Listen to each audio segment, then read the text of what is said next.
সোনার মানিকের আব্বাদান ভাই জানে না প্রকৃত নায়েবে নবী কাদেরকে বলা হয়। আমার আল্লাহ রব্বুল আলামিন সুন্দর করে কোরআন কারীমের ভিতরে ঘোষণা করে জানাই দিয়েছেন, আমার আল্লাহ তাআলা বলেন ইন্নামা ইয়াখশাল্লাহ মিন ইবাদিহিল উলামা, নিশ্চয় আমার আলেম সম্প্রদায় যারা আমার আলেম তারা আমি আল্লাহ তাআলা আমাকে বেশি ভয় করে। কাকে? কাকে? রহমাতাল লিল আলামিন নবী বলেন, উম্মত বেটা বেটি তোমরা শুনে রাখো, আমার উম্মতেরা যারা হক্কানি রব্বানি যারা আলেম হবে রে, পৃথিবীর কত বড় দাম তারা জমিনে যখন থাকে, আমার উম্মতে আলেমেরা যখন মারা যাবে, এই আলেমেরা মারা যাওয়া মানে দুনিয়া মারা গেল। আলেমের মাদ্দা যার পৃথিবী যে আলম বোঝানো হয়েছে, আলমের মধ্যে একই একটা হরফের কোনো পার্থক্য দেখানো হয় নাই। রহমাতুল লিল আলামিন উম্মতের পাগল ভরা নবী বলেন, এই জন্য আমার উম্মতের হক্কানি রব্বানি আলেম যখন মারা যাবে, আলেম মারা যাওয়া মানে দুনিয়াটা মারা গেল, দুনিয়া মারা গেল, দুনিয়া মারা গেল। আল্লাহ নবী বলেন, পৃথিবীর কত বড় ক্ষতি হয় আমি রহমাতুল লিল আলামিন নবী জানি, আর আমার মাহবুব আমার আল্লাহ তাআলা জানে দুনিয়ার কত বড় ক্ষতি হয়ে গেল। অন্য কোনো মানুষ তা জানে না, জানে না।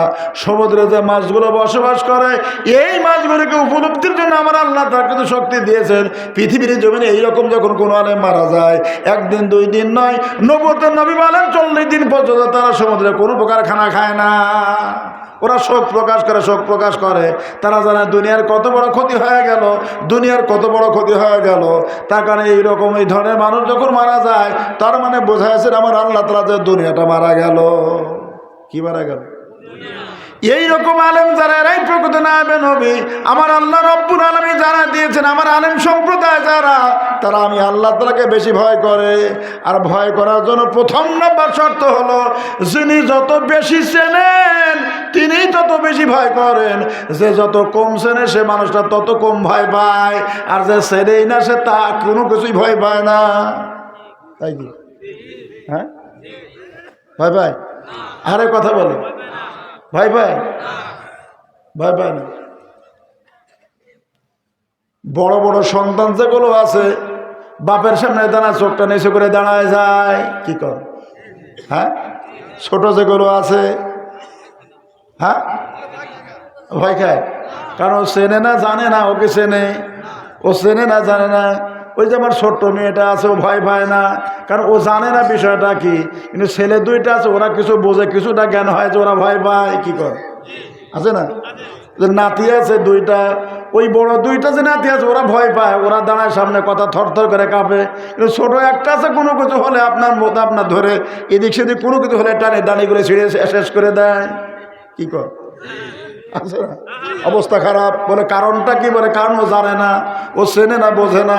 আমার আল্লাহ রব্বুল আলামিন জানা দিয়েছেন, এ দুনিয়ার মানুষ তোমরা শোনো, পৃথিবীর জমিনে যারা প্রকৃত যারা আলেম তারা আল্লাহ তাআলাকে ভয় করে। তার কারণ হলো এইটা দ্বারা আমার মাবুদ বোঝাতেছে যে দুনিয়ার মানুষ তোমরা শোনো, আল্লাহ তাআলাকে যে যত বেশি চেনে ওই মানুষটা আল্লাহ তাআলার কাছে তত বড় আলেম।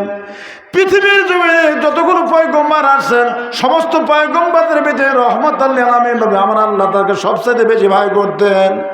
আমার নবী আমার আল্লাহ তাআলাকে যত ভয় করতেন, তামাম পয়গম্বরদের আল্লাহ তাআলাকে ভয় যদি এক জায়গায় করে দেওয়া হয়, রহমাতুল লিল আলামিন উম্মতের পাগল ভরা নবী আমার আল্লাহ তাআলাকে যত ভয় করে, এই ভয়টা আরেকটু আল্লাহ পাল্লায় দিয়ে দিলে আমার নবীর আল্লাহ তাআলাকে ভয় পাওয়ার পাল্লাটা বেশি ভারী হয়ে যাবে। জোরে বলি সুবহানাল্লাহ। আল্লাহুম্মা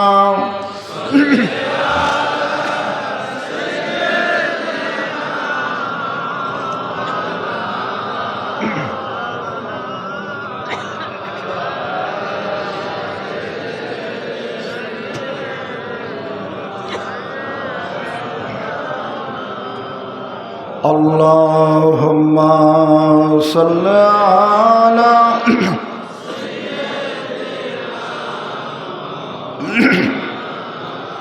wa ala ali sayyidina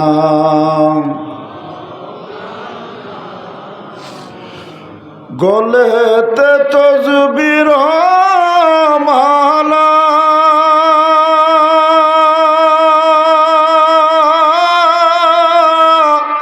কে চলে ওই কামলেওয়ালা রে,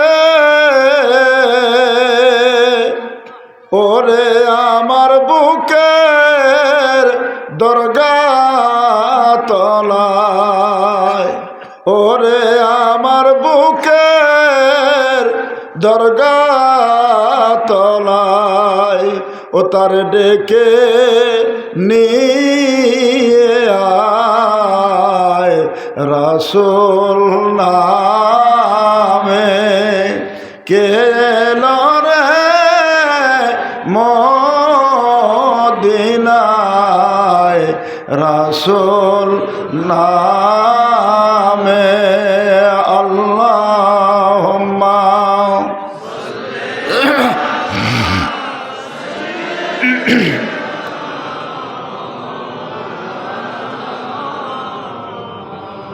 ওয়া আলা আলি সাইয়্যিদিনা।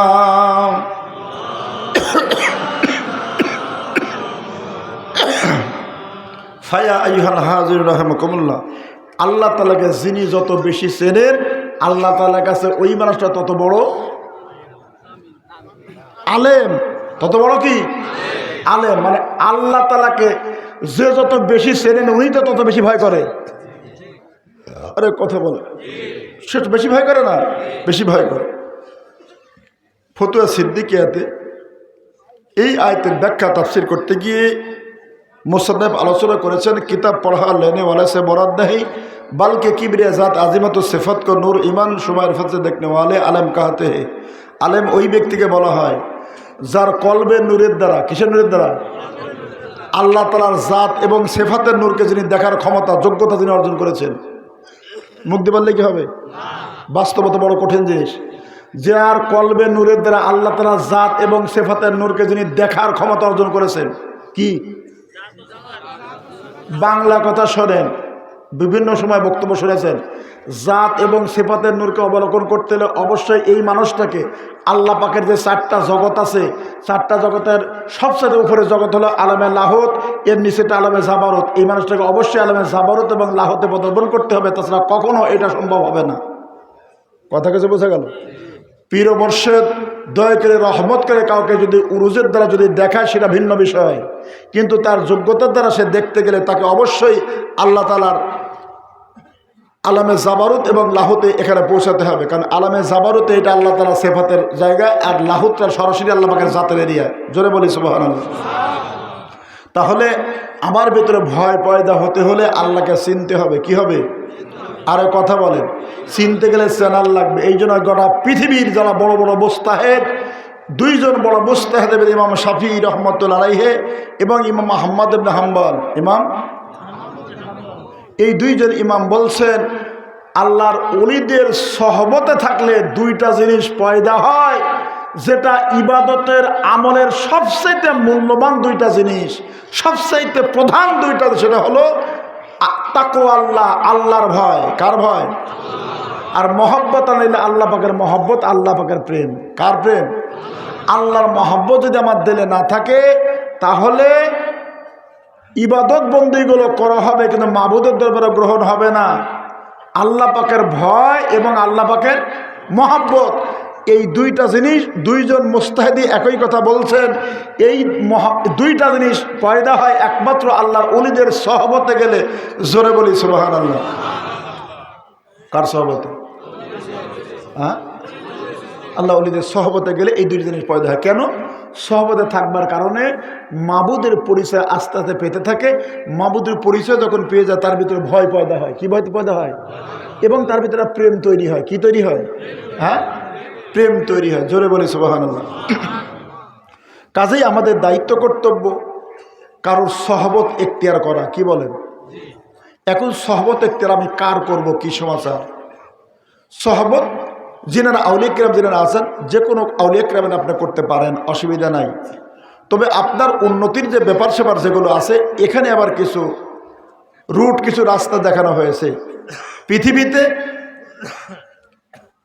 প্রথম দিকে নিয়ম শৃঙ্খলা ছিল না, বিক্ষিপ্ত আকারে ছিল। যেমন মাযহাবের ব্যাপারে সাহাবাজবেনদের জামানা যে মাযহাব ছিল না তা কিন্তু নয়, ছিল। যেমন কুফার মানুষেরা একজন সাহাবীকে অনুসরণ করত, বসরার একজন সাহাবীকে অনুসরণ করত। এক একজন এক এক সাহাবীদের সেখানে কি থাকছিল? তার অনুসরণ করতো, ওইটাই মাযহাব।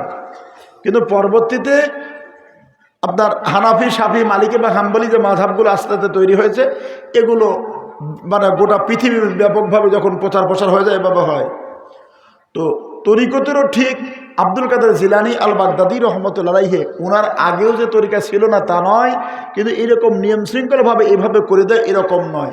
পূর্ববর্তী জমানা আউলিয়া কিরাম যারা ছিলেন, এক একজন কারোর 2টা 5টা 7টা 50টা 100 200 500 700 1000 এর সাথে বেশি এরকম তারা আউলিয়া কিরামদের তারা সহবত ইখতিয়ার করেছেন। কারোর হয়তো 5 মিনিট 10 মিনিট থাকছেন, সেখান থেকে তার কাছ থেকে একটা কথা নিয়েছেন, নিয়ে ওনার মুর্শিদ আবার আরেক জায়গায় চলে গেছে। এইভাবে তারা কি করেছেন, তাদের সহবতে থাকছেন। আব্দুল কাদের জিলানী আল বাগদাদি রহমতুল্লাহ তিনি যখন আসলেন, উনি এসে সুশৃঙ্খলভাবে একটা রুট তৈরি করলেন, ক্লাস বাই ক্লাস তৈরি করে উনি প্রথম নম্বরে দিলেন। দ্বিতীয় নম্বরে খাজা মুঈনুদ্দিন চিশতি রহমতুল্লাহ তিনি করেছেন। তৃতীয় নম্বরে বাহাউদ্দিন নকশবন্দি বুখারী রহমতুল্লাহ করেছেন। এরপরে ইমাম রব্বানী, মুজাদ্দিদ আল-বাসানি, শেখ আহমদ ফারুকি সেরহিন্দি রহমতুল্লাহ করেছেন। জোরে বলি সুবহানাল্লাহ। একটু দর্শি বলেন আল্লাহুম্মা।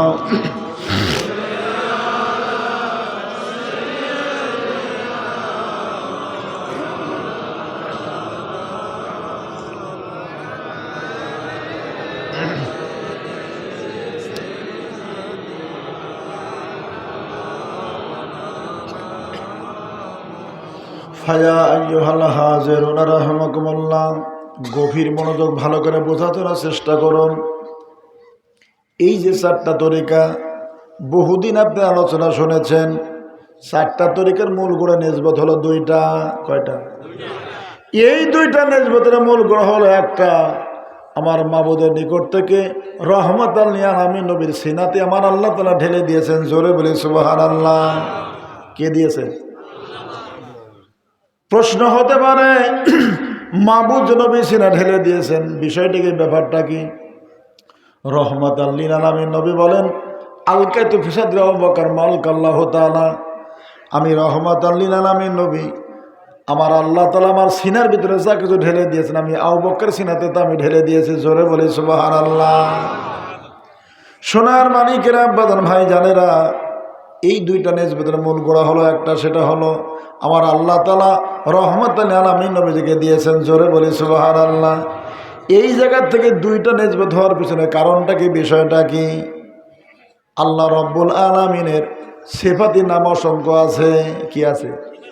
সিফাতি নাম অসংখ্য আছে, কিন্তু মাবুদের জাতি নাম হলো একটা, সেটা হলো আল্লাহ। সেটা কি জাতি নাম? একটা, সেটা হলো আল্লাহ।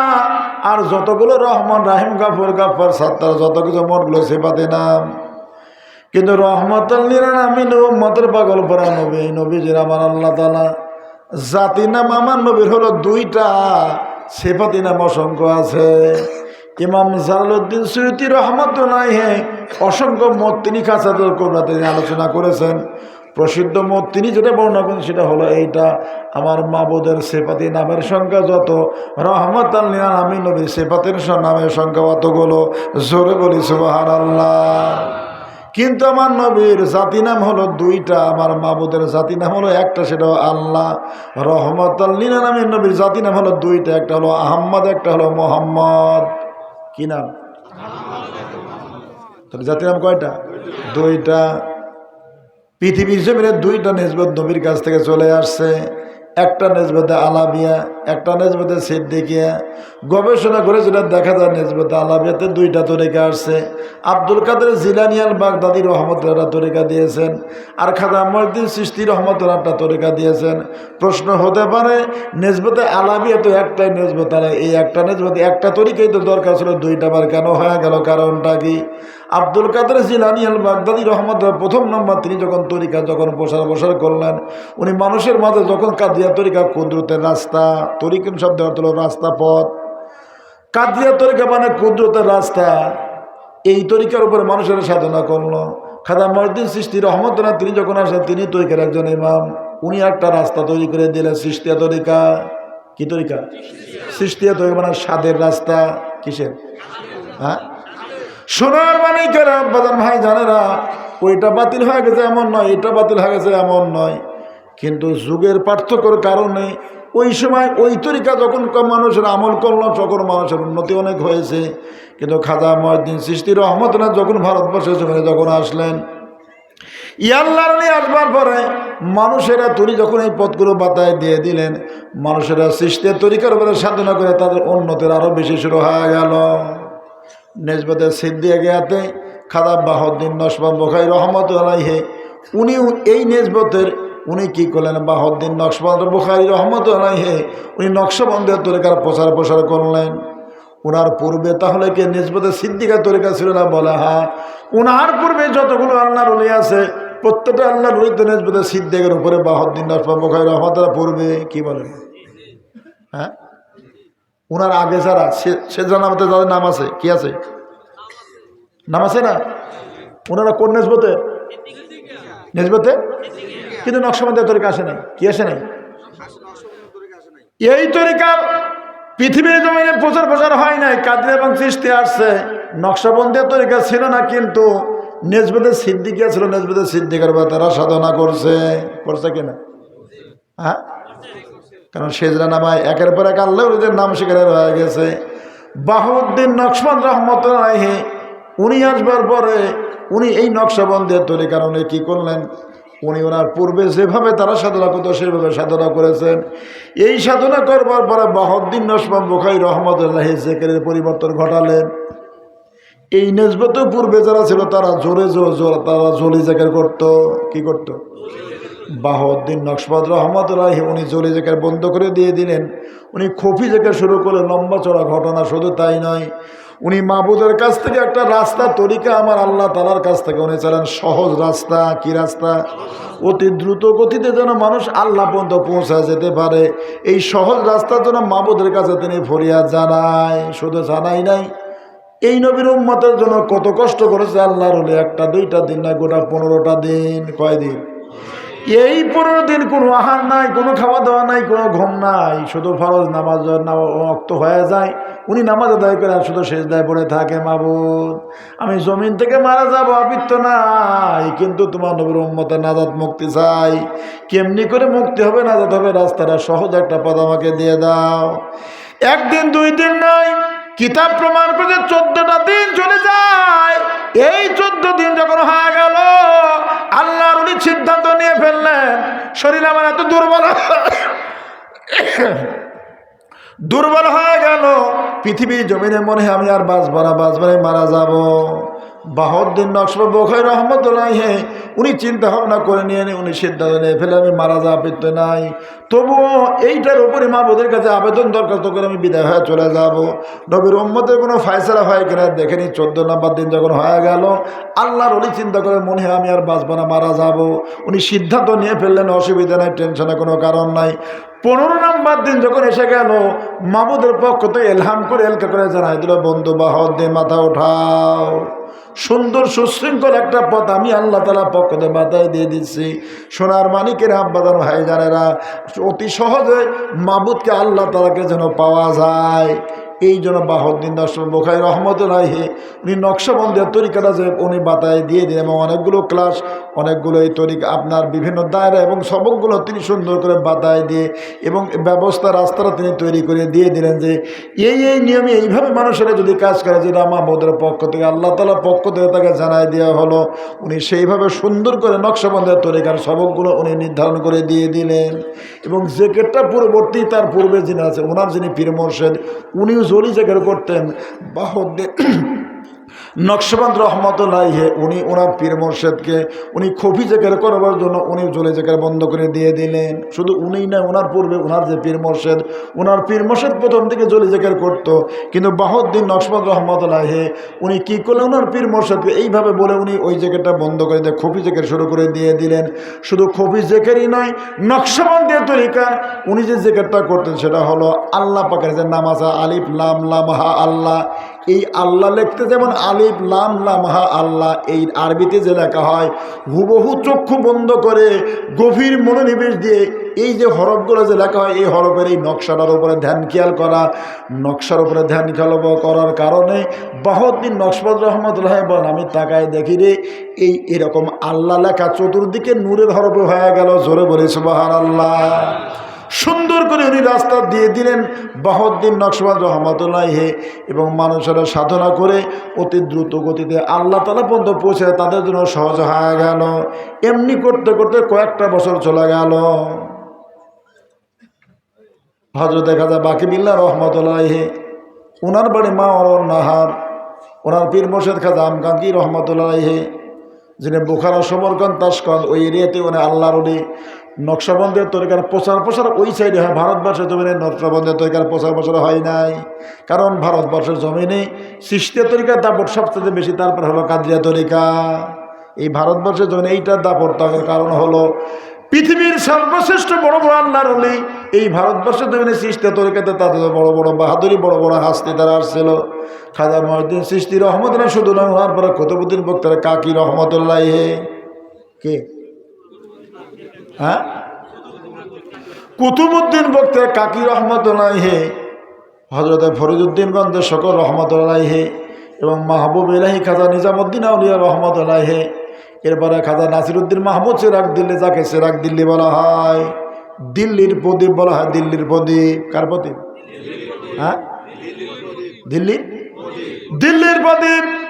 এই যে এত বড় বড় হাস্তি ভারতবর্ষের জমিনে তারা এই তরিকার প্রচার করেছেন, এই জন্য এই তরিকার দাপট ভারতবর্ষের জমিনে অনেক বেশি।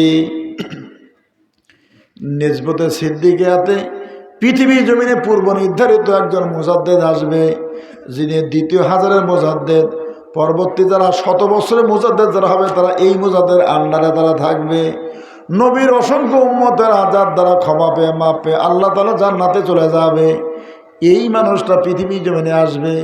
নিসবতে সিদ্দিকিয়ার মূল যেটা নিয়ামত, মূল যে বিষয়টা ওনার নিকট পর্যন্ত পৌঁছা দিতে হবে।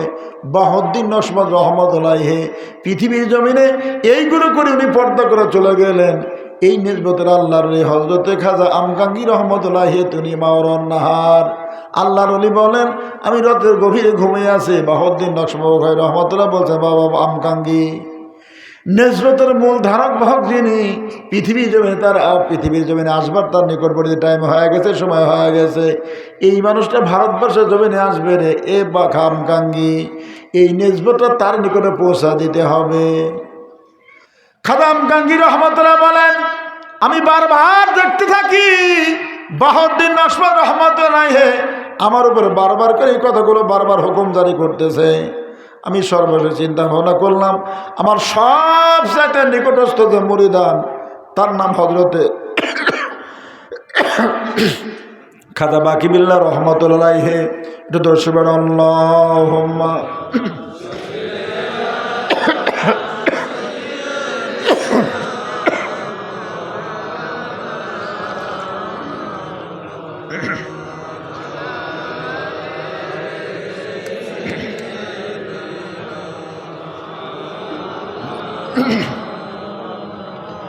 ফায়া আইয়ুহাল হাজিরুনা রাহমাকুমুল্লাহ।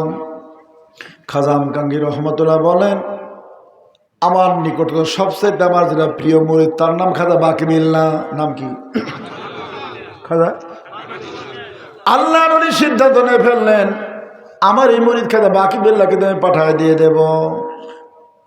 উনি ডাক দিলেন খাজা বাকি বিল্লাহ রহমতুল্লাহ, বলেন, বাবা, আমার পূর্ববর্তী আল্লাহর ওলি হযরতে খাজা বাহাউদ্দিন নকশবন্দ রহমতুল্লাহ, যিনি নিসবতের যিনি ইমাম, এই তরিকতের যিনি ইমাম, আমাকে বারবার করে তার আমাকে এলকা করতেছে। ভারতবর্ষের জমিনে এই তরিকার দাওয়াত নিয়ে তোমাকে চলে যেতে হবে। খাজা বাকি বিল্লাহ রহমতুল্লাহ বলেন, আমি চিন্তা করি এত বড় দায়িত্ব নিয়ে আমি ভারতবর্ষে চলে যাব, দিল্লির জমিনে সম্ভব হবে না, কারণ দায়িত্বখানা আমার দ্বারা পালন করা সম্ভব হবে না। কি বলে? ঠিক বলছে না? ঠিক বলছে? কি কর? হ্যাঁ, ঠিক বলছে না? ঠিক বলছে? যার ভিতরে যোগ্যতা আছে, আপনি জেনে রাখবেন, যিনি নিজেকে অযোগ্য মনে করে, মৌখিকভাবে নয় আন্তরিকভাবেই যিনি নিজেকে অযোগ্য মনে করে, আপনি বুঝে নেবেন মাবুদের পক্ষ থেকে ওই মানুষটার যোগ্যতা সম্পূর্ণ। আর নিজে যাকে যোগ্য বলে মনে করে, আসলে মানুষটা অযোগ্য। আসলে খাজা বাকি বিল্লাহ রহমতুল্লাহ ওনার পীর মুর্শিদ খাজা আমকাঙ্কি জানে এই দায়িত্ব পালন করবার মতো আমার মুরিদদের ভিতরে খাজা বাকি বিল্লাহ ছাড়া অন্য আর কেউ নাই। খাজা বাকি বিল্লাহ রহমতুল্লাহি আজিজি ইনকেসারের সাথে ওনার দরবারে ফরিয়াদ করলেন, আল্লাহর ওলি গো, আমার পীর মুর্শিদ, এত বড় বোঝা বহন করে আমি দিল্লি জমিনে যেতে পারবো না, আমার দ্বারা সম্ভব হবে না। খাজা আমকাঙ্কি জানে আমার বেটা বাকি বিল্লাহ ছাড়া এইটা অন্য কেউ তো পালন করতে পারবে না। আল্লাহর ওলি বলেন, বাবা এ বেটা বাকি বিল্লাহ, তুমি একটু মুরাকাবা মুশাহাদা করো, দেখো তো কোনো কিছু খবর আসে কিনা। খাজা বাকি বিল্লাহ রহমতুল্লাহ বলেন, আমার পীর মুর্শিদ নির্দেশে আমি বসে গেলাম মুরাকাবার ধ্যানে।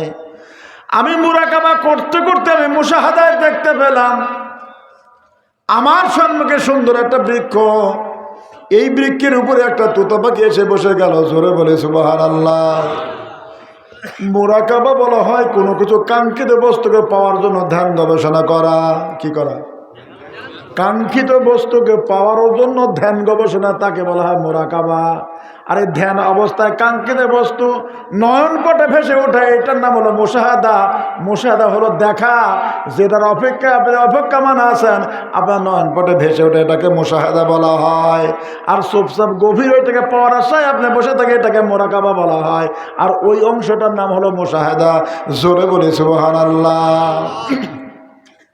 সোনার মানিকেরা, আব্বাজান ভাইজানেরা, খাজা বাকি বিল্লাহ রহমতুল্লাহ মুরাকাবায় বসে গেলেন।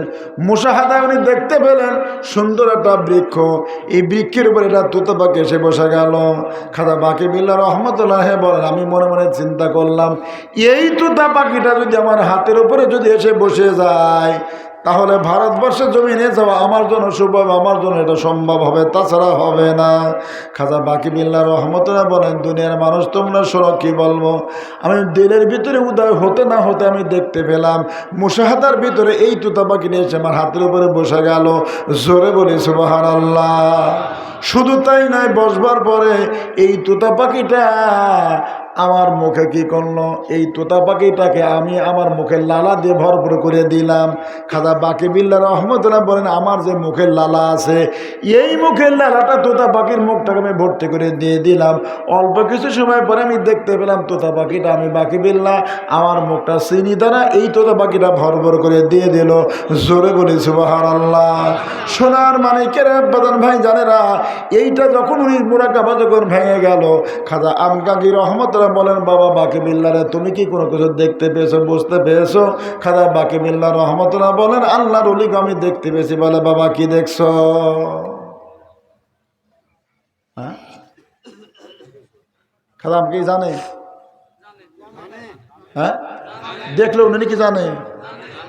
হ্যাঁ, জানে কয়দিন, আমি জানি তো জানে। কত বড় বেকুব আমি! আমি মনে করতাম যে আমি যা দেখলাম এটা আব্বা মা জানে না। এখন দেখে ঠিকে ছেলে, বাবু কি দেখলি? আমি কি দেখবো, আমার ধারণা আচ্ছা দেখা দেখলাম আমি, উনি তা কি জানে? উনি তো থাকলে সেটা জানে। আমি আমার কথা বলতেছি, এখন বুঝি যে আমি কত বড় বেকুব। আমি যে দেখলাম আমি, উনি তার কি জানে? উনি ওনার তারা দেখতে পারে, আমার তার উনি কি জানে? আমি কি দেখলাম না দেখলাম সেটা উনি জানে। উনি বসে উনি দেখে, আর তো তাই জানে। আরে কথা বলে না, আমি আমার কথা বলতেছি, আমার ধারণা আকিদা এরকম ধারণা ছিল। এবং এইটা নিয়ে আমি পড়েছি যে সর্বনাশ কত বড় বেকুব, যে অথচ উনি যিনি বসে আছেন, যতগুলো মানুষ এখানেই নাই, শুধু আমরা যারা বসে আছি সেগুলোই না, ওনার গোটা এরিয়াতে ওই সময় কারা ওনার সাথে নেজবত করতেছে, কে কোন জায়গা থেকে কি দেখতেছে, কি বসতেছে, এটা বোধ মোট কিছুদিনে তদারকি করতেছে, জ্ঞানটাই আমার নাই। কথা কিছু বুঝতেছেন? আমি আমার নিজের ব্যক্তিগত অবস্থার কথাই বলতেছি, আমি এরকম ধারণা করতে পরে এখন সর্বনাশ, কত বড় বেকুবতা করলে যা হয় না। খাজা আমকাঙ্কি রহমতুল্লাহ বলেন, বাটা বাকি বিল্লাহ, প্রশ্ন তাহলে উনি জানে, তারপর জিজ্ঞেস করে কেন? প্রশ্ন, আমকাঙ্কি রহমতুল্লাহ কি জানে না? উনি প্রশ্ন করে, আব্বাকে জানতো না, আমাকে প্রশ্ন করলো, উপত্তনা হয়ে আসতেছে তো কোথা থেকে? হ্যাঁ, আল্লাহ কি জানে না? আল্লাহ সব জানে। তারপর আবার জিজ্ঞেস করে কোরআন ওখানে হাদিসে কুদসি বিদে বা না এরকম অনেক জায়গায় এরকম জিজ্ঞেস করে নাই।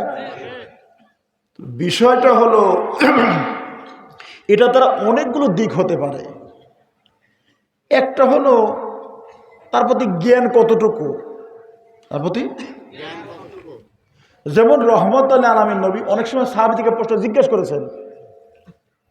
অনেকগুলো কারণ হতে পারে যে নবীর প্রতি তার আকীদা বিশ্বাসটা কেমন, বা আমার ব্যাপার আমার এই সাহাবীটা কতটুকু জ্ঞান অর্জন করেছে, কারণ হতে পারে না। মুর্শিদ মুরিদকে জানার পরেও প্রশ্ন করতে পারে, অনেকগুলো কারণ থাকতে পারে, একটা দুইটা নয়, অসংখ্য কারণ থাকতে পারে। কথা কিছু বোঝা গেল? খাদাম গাঙ্গি রহমতুল্লাহ বলেন, বেটা বাকি বিল্লাহ তুমি কি দেখতে পেয়েছো আল্লাহর ওলি? খাদা বাকি বিল্লাহ রহমতুল্লাহ বলেন, আল্লাহর ওলি গো আমি দেখতে পেলাম একটা তোতা পাখি এসে বসে গেল একটা বৃক্ষের উপরে। মনে মনে আমি ধারণা করলাম তোতা পাখিটা হাতে করে বসে গেল। এই ঘটনাগুলো ঘটে গেল। খাদা বাকি বিল্লাহ রহমতুল্লাহ যখন বললেন, খাদাম গাঙ্গি রহমতুল্লাহ বলেন, হে বেটা বাকি বিল্লাহ তোমার এইটার ব্যাখ্যা তুমি কি জানো, তুমি কি বুঝতে পারছো? খাদা বাকি বিল্লাহ রহমতুল্লাহ বলেন না। খাদাম গাঙ্গি রহমতুল্লাহ বলেন, বেটা বাকি বিল্লাহ তুমি শোনো, ওই যে তুতা পাখিটা তুমি দেখতে পেলে এটা অন্য কেউ নয় রে, ওটা অন্য কোনো কিছু নয়, এটা হলো তোমার একজন মুরিদ, এবং যার নিকটে নিজবেটা পৌঁছা দিতে হবে শেখ আহমদ ফারুকি সেরেন্দি রহমতুল্লাহ। হে জোরে বলি সুবহানাল্লাহ। এ বেটা বাকি বিল্লাহ ওই যে তুমি যে তোমার মুখের লালা দ্বারা তারা মুখটা ভরপুর করে দিলে, কিছুক্ষণ পরে তুমি দেখতে পেলে তোমার মুখটা চিনি দ্বারা ভরে দিল, এইটার ব্যাখ্যাকে তুমি কিছু বোঝো? খাজা বাকি বিল্লাহ রহমত বলেন, না হুজুর আমি তো কিছু বুঝি না। খাজা আমগাঙ্গি রহমত বলেন, বেটা বাকি বিল্লাহ তুমি শোনো, এই মানুষটা তোমার কাছে বায়াত গ্রহণ করবে, তবে একটা কথা আশ্চর্য সংবাদ তুমি শোনো বেটা বাকি বিল্লাহ রে, শেখ আহমদ ফারুকি সেরেন্দি রহমতুল্লাহ তোমার নিকটে বায়াত হওয়ার পরে তুমি তাকে তরবিয়ত করবা, কিন্তু পরবর্তীতে তার এমন অবস্থা হবে, এমন তার হাল পয়দা হয়ে যাবে, ওই যে তুমি দেখতে পেলে তোমাকে তোমার মুখটা চিনি দ্বারা ভরপুর করে দিলে, এটার ব্যাখ্যা হলো প্রথম দিকে তোমার কাছ থেকে সে ফয়েজ প্রাপ্ত হবে, কিন্তু কিছুদিন পরে তার নিকট থেকে তুমি ফয়েজ প্রাপ্ত হবে। জোরে বলি সুবহানাল্লাহ। মুরিদের কাছ থেকে মুর্শিদ ফয়েজ প্রাপ্ত হবে। খাদা বাকি বিল্লাহ রহমতুল্লাহ পরবর্তী জামানায় ইমাম মুজাদ্দিদ আল বেসারি রহমতুল্লাহর কাছ থেকে ফয়েজ প্রাপ্ত হয়েছেন। জোরে বলি সুবহানাল্লাহ। সোনার মানিকের আব্বাজান ভাই জানেরা, খাজা বাকি বিল্লাহ রহমতুল্লাহ উনি ভারতবর্ষে জমিনে চলে আসে, লম্বা চড়া ঘটনা। শেখ আহমদ ফারুকি সেরেন্দি রহমতুল্লাহ একটা দুইটা তরিকা নয়, 14 তরিকার উনি একজন কামেল পীর। জোরে বলি সুবহানাল্লাহ।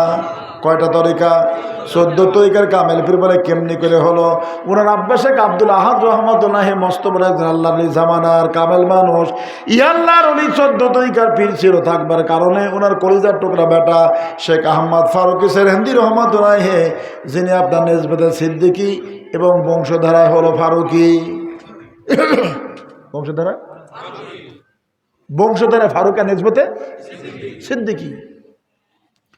হযরতে খাজা শেখ আব্দুল আহাদ রহমতুল্লাহ উনি 14 তরিকার দায়িত্ব ওনার বেটার উপরে দিয়ে দিলেন। বিদার পূর্ব মুহূর্তে বলে, রে কলিজার টুকরা বেটা, আমি শুনতে পেয়েছি নকশবন্দি তরিকার ভিতরে এত পাওয়ার এত ক্ষমতা আছে, কিন্তু ভারতবর্ষের জমিনে এই নিসবত আসে নাই, তরিকা ভারতবর্ষের জমিনে আসে নাই, এই জন্য আমি এই তরিকা গ্রহণ করতে পারি নাই বেটা। তবে তোমাকে ওসিয়ত করে যাচ্ছি, এই ভারতবর্ষের জমিনে অথবা যে কোনো জায়গায় যদি তুমি সংবাদ শুনতে পাও, যদি তোমার সম্মুখে তরিকাটা আসে, বাবা তুমি বাদ গ্রহণ করে ওই জায়গা থেকে এই তরিকার কামালত তুমি অর্জন করো। জোরে বলি সুবহানাল্লাহ। পীর কয় তরিকার? কয় তরিকার পীর? আর 14 তরিকার পীর হওয়ার পর আব্বা বলে গেল, বাবা যদি এইটা পাও তুমি তাহলে বাদ গ্রহণ করো। সোনার মানিকের আব্বাজান ভাই জানেরা, শেখ আহমদ ফারুকি সেরেন্দি রহমতুল্লাহ লম্বা চড়া ঘটনা। খাজা বাকি বিল্লাহ দিকে ভারতবর্ষের জমিনে দিল্লিতে হাজির হয়ে গেছে। জোরে বলি সুবহানাল্লাহ। আব্দুল হক মুহাদ্দিস দেহলভী রহমতুল্লাহর মতো এত বড় মুহাদ্দিস, এত বড় আল্লাহর ওলি, উনি বাদ গ্রহণ করলেন খাজা বাকি বিল্লাহর কাছে। কারণ এত তার ফায়েজের তেজস্বিতা, এত পাওয়ার, এত ক্ষমতা ফায়েজের, ওই যুগে গোটা ভারতবর্ষের জমিনে এইরকম ফায়েজ বিতরণ করবে কোনো আল্লাহ এমন ছিল না। এই জন্য উনি আসবার পরে অসংখ্য বহু পীর মোর্শেদ ওনারা পীরত্ব ছেড়ে দিয়ে খাজা বাকি বিল্লাহ রহমতুল্লাহর কাছে এসে বায়াত গ্রহণ করে। জোরে বলি সুবহানাল্লাহ। শেখ আহমদ ফারুক সেরেন্দি রহমতুল্লাহি উনি হজ করে নাই, হজে যাবে এই নিয়তে রওনা দিয়েছে। উনি মক্কা মুআজ্জাম মদিনাতুল মুনাওয়ারা চলে যাবে। পাঞ্জাব থেকে দিল্লিতে হাজির হয়ে গেল। ওনার বন্ধুর বাড়িতে রাত্রি যাপন করতেছে। যারা যে জাতের তাদের গল্প গুজবগুলো কিন্তু ওই জাতের হয়। কি কন, তাই হয় না? হ্যাঁ, যারা যে মার্কা হয় তাদের গল্প গুজবগুলো ওই মার্কা হয়। আল্লাহর ওলি হযরত শেখ আপনার মুজাদ্দিদ আল বিসারি রহমতুল্লাহ ওনার বন্ধু উনি ওই মার্কায়। রাতের বেলা খাওয়া পেয়ে করবার পরে দুই বন্ধু বসে আলোচনা কথাবার্তা বলা শুরু করে দিয়েছে। বন্ধু ডাকতে বলে, বন্ধু শেখ আহমদ ফারুকের শোনো। বন্ধু বলে, কি? বলে, দিল্লির জমিনে একজন আল্লাহ ওলি আসছে, নকশবন্দের তরিকা নিয়ে আসছে, তার নাম খাজা বাকি বিল্লাহ। এত তার ফায়দে তাসির, এত বড় পাওয়ার, যার সম্মুখে বসলে মুহূর্তের ভিতরে মাকামগুলো আল্লাহ থেকে শুরু হয়ে যায়। কথাটা যখন বলছে শেখ আহমদ ফারুকে ছেড়ে দিয়ে রহমতুল্লাহ ভিতরে নিবিড় অবস্থায় যে আগুনটা জ্বলতেছিল না আব্বার ওসিয়ত, মুহূর্তের ভিতরে আগুনটা দাও দাও করে জ্বলে উঠলো। মনের ভিতরে দেখা গেল সর্বনাশ। আমার আব্বা শেখ আব্দুল আহাদ রহমত ইন্তেকালের পরে বাবাকে বলে গেছে, বাবা এই তরিকা যদি তোমার সামনে যদি হাজির হয়ে যায় তাহলে তুমি তরিকাটা গ্রহণ করো। জোরে বলি সুবহানাল্লাহ। এরে সোনার মানিকের আব্বাদার ভাই জানেরা, ইমাম মুজাদ্দিদ আল বিসারি রহমতুল্লাহ বলছেন, বাবা আমি যে নেসবতে সিদ্দিকিয়াতে পরবর্তীতে আমি যে খাস মুজাদ্দিদি তরিকাতে রেখে গেলাম, এই তরিকা কোনো মানুষ তার সম্মুখে পাওয়ার পরেও যদি তরিকাটা সে গ্রহণ যদি না করে রে, আমি মুজাদ্দিদ আল বিসারি বলে গেলাম, সেজন্য তার নিজের উপরে স্বেচ্ছাচারিতা করলো। জোরে বলি নাউজুবিল্লাহ। কি করলো? হ্যাঁ, সম্মুখে তরিকাটা পাওয়ার পরেও মানুষের এইটা গ্রহণ করলো না, এই মানুষ সে যেন তার নিজের উপর এই যেন স্বেচ্ছাচারিতা করলো। জোরে বলে নাউজুবিল্লাহ। শেখ আহমদ ফারুকে সেরেন্দি রহমতুল্লাহি উনি গল্প করতে করতে যখন শুনতে পেলেন অবস্থাটা তার বেগতিক হয়ে গেল, উনি চিন্তা ভাবনা করলেন সকালবেলা ভোরবেলা উঠে সে দরবারে চলে যাবে। বন্ধুর সাথে কথাবার্তা ফাইনাল হয়ে গেল, সকালবেলা হাজির হয়ে চলে গেল খাজা বাকি বিল্লাহ রহমতুল্লাহ দরবারে। কয়েকটা দিন চলে যায়, দিল্লি জমিনে খাজা বাকি বিল্লাহ হাজির। হাজার হাজার মানুষ মুরিদ হয়, কিন্তু চাতক পাখির মতো সে আছে ওই তোতা পাখির জন্য। কার জন্য? কার জন্য? আমি কি সন্ধানে যাই সেখানে, আমি কি সন্ধানে যাই সেখানে, আমার মনের মানুষ যেখানে। আমি কি সন্ধানে যাই সেখানে, আমি কি সন্ধানে যাই সেখানে, আমার মনের মানুষ যেখানে। আধার ঘরে জ্বলছে বাতি, আধার ঘরে জ্বলছে বাতি, দিবারাতি নাই সেখানে, আমার মনের মানুষ যেখানে। সোনার মানিকের আব্বাদান ভাই জানেরা, গভীর মনোযোগ ভালো করে বোঝার জন্য চেষ্টা করুন। খাজা বাকি বিল্লাহ রহমতুল্লাহ দিল্লিতে অবস্থান করতেছেন শেখ আহমদ ফারুকি সেরেন্দি রহমতুল্লাহ বন্ধুর বাসায়, কিন্তু সম্পর্ক গভীর হয়ে গেছে, কারণ উনি ওনার থেকে উন্মুখ। আর খাজা বাকি বিল্লাহ রহমতুল্লাহ সর্বসময়ের জন্য চাতক পাখির মতো চেয়ে আছে, আমার তোতা পাখি কোথায় রে? আমি দিল্লিতে অনেকদিন কেটে গেল, সময় চলে গেল, কিন্তু আমি যে তোতা পাখির জন্য দিল্লিতে আসলাম তোতা পাখি তো দেখতে পাই না। হাজার হাজার মানুষের মুরিদ হয়, উনি বায়াত করেন, ফয়েজ তাজ্য দেন, কিন্তু ওনার লক্ষ্য বস্তু হলো ওই সেই তোতা পাখির দিকে, অন্য কোনো দিকে তার লক্ষ্য নাই। হঠাৎ করে ফজরের নামাজের পরে আল্লাহর ওলি হাজির হয়ে গেল শেখ আহমদ ফারুকি সেরেন্দি রহমতুল্লাহ।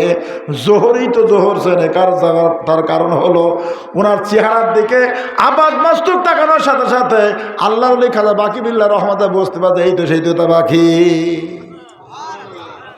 কি কর বোঝে না? একটু দর্শন আল্লাহুম্মা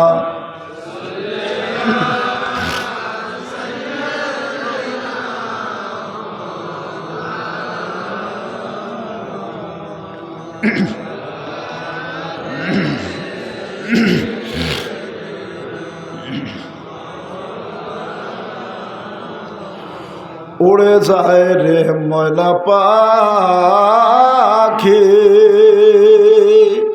আমার খবর কয় ডাকি। উড়ে যায় রে ময়না পাখি,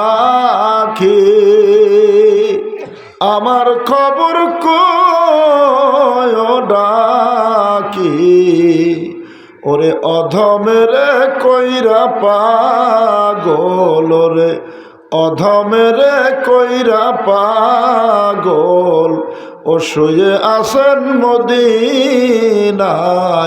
তোমরা যদি যাও রে মদিনায়, সালাতু সালাম গো আমার, ও দরুদ সালাম গো আমার, ও কয় নবী মুস্তাফায়। তোমরা যদি যাও রে মদিনায়, আল্লাহুম্মা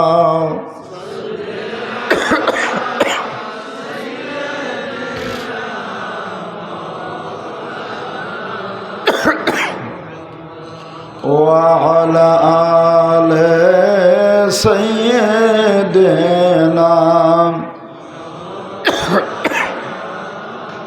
ফায়া আইয়ুহাল হাজিরুন রাহমাকুমুল্লাহ। উনি হাজির হওয়ার সঙ্গে সঙ্গে উনি বুঝতে পারলেন, কি কর বোঝে না, আজকের থেকে ১৫০০ বছর পূর্বে রহমতুল লিল আলামিন নবী বলে, ইত্তাকু ফিরাসাতাল মুমিনি ফাইন্নাহু ইয়ানজুরু বিনুরিল্লাহি তাআলা। আল্লাহর নবী বলেন, আমার উম্মতের যারা মুমিনে কামেল যারা হবে রে, তাদের নজর তাদের দৃষ্টিকে তোমরা ভয় করো। বলে কারণটা কি? বলে কারণ হলো তারা আল্লাহ তাআলা নূরের দ্বারা দেখে। এই হাদিসের ব্যাখ্যা আলোচনা করতে গিয়ে আসাদুল উস্তাদ আব্দুল আজিজ মুহাদ্দিস দেহলভী রহমাতুল্লাহ, যিনি শাহউলিউল্লাহ মুহাদ্দিস দেহলভী, যার লকব বাহরুল উলুম, বাহরুল উলুম শাহউলিউল্লাহ মুহাদ্দিস দেহলভী রহমাতুল্লাহ কলিজার টুকরা বেটা শাহ আব্দুল আজিজ মুহাদ্দিস দেহলভী রহমাতুল্লাহ, উনি হাদিসের ব্যাখ্যা আলোচনা করতেছেন যে এই নজরের দ্বারা, দৃষ্টির দ্বারা, নজরের দ্বারা কতদূর পর্যন্ত দেখতে পারে। আর সে আজিম থেকে তাহাতা ছাড়া পর্যন্ত গোটা এরিয়াটা এই দৃষ্টির ভিতরে মোটগুলো ধরা পড়ে যায়। জোরে বলি সুবহানাল্লাহ। সোনার মানিকের আব্বাজান ভাইজানেরা, গভীর মনোযোগ ভালো করে বোঝার জন্য চেষ্টা করুন। আল্লাহর বান্দা যখন দাঁড়া হয়ে গেছে, খাদা বাকি বিল্লাহ রহমতের পাত থেকে মাথা বোনা তাকায় দেখে বুঝতে পারছে এই তো সেই আমার তোতা পাখি। জোরে বলি সুবহানাল্লাহ। অসংখ্য মুরিদ সেখানে প্রেজেন্ট উপস্থিত হয়ে গেছে। আল্লাহর ওলি প্রস্তাব দিয়ে দিনে বায়াত গ্রহণ করবার জন্য। খাদা বাকি বিল্লাহ রহমতে এতক্ষণ পর্যন্ত তার আইন যা ছিল, এখন আইন তার পরিবর্তন হয়ে গেল। পয়গম্বর আদম আলাইহিস সালাম থেকে ঈসা আলাইহিস সালাম পর্যন্ত আইন যা ছিল, আখির জামানার নবী যখন আসবেন আইন পরিবর্তন হয়ে গেল। খাদা বাকি বিল্লাহ রহমতুল্লাহ দরবারে হাজার হাজার মানুষ বায়াত গ্রহণ করেছে। বায়াতের পদ্ধতি যেটা ছিল, নিয়ম যেটা ছিল, একরকম ছিল। শেখ আহমদ ফারুকে সেরেন্দি রহমতুল্লাহ যখন হাজির হয়ে গেল, নিয়ম পরিবর্তন হয়ে গেল। প্রশ্ন হতে পারে কি পরিবর্তন হলো? তাম মুরিদরা যখন বায়াত গ্রহণ করবার জন্য আসছে, খাদা বাকি বিল্লাহ রহমতুল্লাহ তাদের ইস্তেখারা না করা পর্যন্ত তাদেরকে বায়াত করে না। কি না করা পর্যন্ত ইস্তেখারা করছে। কিন্তু শেখ আহমদ ফারুকি সেরেন্দি রহমতুল্লাহ যখন হাজির হয়ে গেল, বায়াতের প্রস্তাব দিলেন, কোনো কথা নাই। শুধু বায়াত করেই নাই, আল্লাহর বান্দাকে বলেন, বাবা তুমি আসো, আমার যেটা খাস কামরা যেটা আছে সেখানে নিয়ে হাজির হয়ে গেল। হাজির হওয়ার পরে তাকে বায়াত করে দিয়ে দিল। জোরে বলে সুবহানাল্লাহ। কি করলো? খাস কামরা নিয়ে দেশে বায়াত করে। তার কারণ খানা বাকি বিল্লার কোনো ডিউটি ছিল না। উনি এত বড় আল্লাহর ওলি, ওরা আসল মূল ডিউটি একটা, এর নিজমতটা ওনার কাছে পৌঁছা দেয়, এই তার ডিউটি। পৌঁছা দেওয়া শেষ, বয়স তার 40 বছর, হুকুম পৃথিবীর জমিন থেকে বিদায় হয়ে চলে গেছে। কয় বছর? আরে কথা বল, কয় বছর? মাত্র অনলি 40 বছর। 40 বছর বিদায় হয়ে চলে গেছে। কারণ ওনার ডিউটি শেষ। উনি যে কাজের জন্য আসছিল সে কাজ শেষ। বলে এবার তোমার জায়গা তুমি চলে যাও, এবার ওখানে যে দরকার সে হাজির। কথা কিছু বোঝা গেল? ওনার ডিউটি, মূল কাজ যেটা ছিল সেটা ছিল এই নেসবতের এই নূরটা নিয়ে এসে শেখ আহমদ ফারুকি সেরেন্দি রহমতের কাছে পৌঁছে দেওয়া, এইটাই তার ডিউটি ছিল। যখন পৌঁছে দেওয়া হয়ে গেছে, ওনার সময় শেষ, উনি বিদেয় হয়ে চলে গেছে। বয়স মাত্র 40 বছর। কয় বছর? 40 বছর। তবে ওনার জীবনে সবচেয়ে বড় সৌভাগ্য এবং সবচেয়ে বড় পাওনা, বড় পাওয়া খাদিম আকিবিল্লাহ রহমতুল্লাহর জন্য, সেটা কি? উনি শেখ আহমদ ফারুকী সেরেন্দি রহমতুল্লাহ পীর মোর্শেদ। এটা সবচেয়ে বড় পাওনা, সবচেয়ে বড় পাওনা। সেটা কি? উনি শেখ আহমদ ফারুকী সেরেন্দি মোর্শেদ আলবে সানি রহমতুল্লাহ পীর মোর্শেদ। কথা কিছু বোঝা গেল? ভালো করে বোঝা দেওয়ার চেষ্টা করুন। অল্প দিনের ভিতরেই পরিবর্তন। কি এত দ্রুত গতির পরিবর্তন! নেসবত সিদ্দিকা নকশবন্দি তরিকার যতগুলো মাকাম যা কিছু ছিল উনি মুহূর্তের ভিতরে উনি কাজ করে অল্প দিনের ভিতরে শেষ। জোরে বলি সুবহানাল্লাহ। অন্য অন্য মুরিদের নিয়ম একরকম, ওনার নিয়ম একরকম, মানে ওইগুলিতে জ্বালা পড়া শুরু হয়ে গেল। এ কি রে, এই কয়দিন না আসে এখনো যা কয় তাই, ও যা কয় হতে তাই শোনে। সমস্যা কি? হ্যাঁ, তাই হয় না? অসুবিধা। কারণ অন্য তারা অনেক আগে থেকে আছে, এর কয়দিন আসছে রে, কি ব্যাপার, কি দিয়ে কি হয়ে গেল, এখন যা কয় তাই, ওরা যা কয় সেই তাই, তাহলে জ্বালাপোড়া হয় না?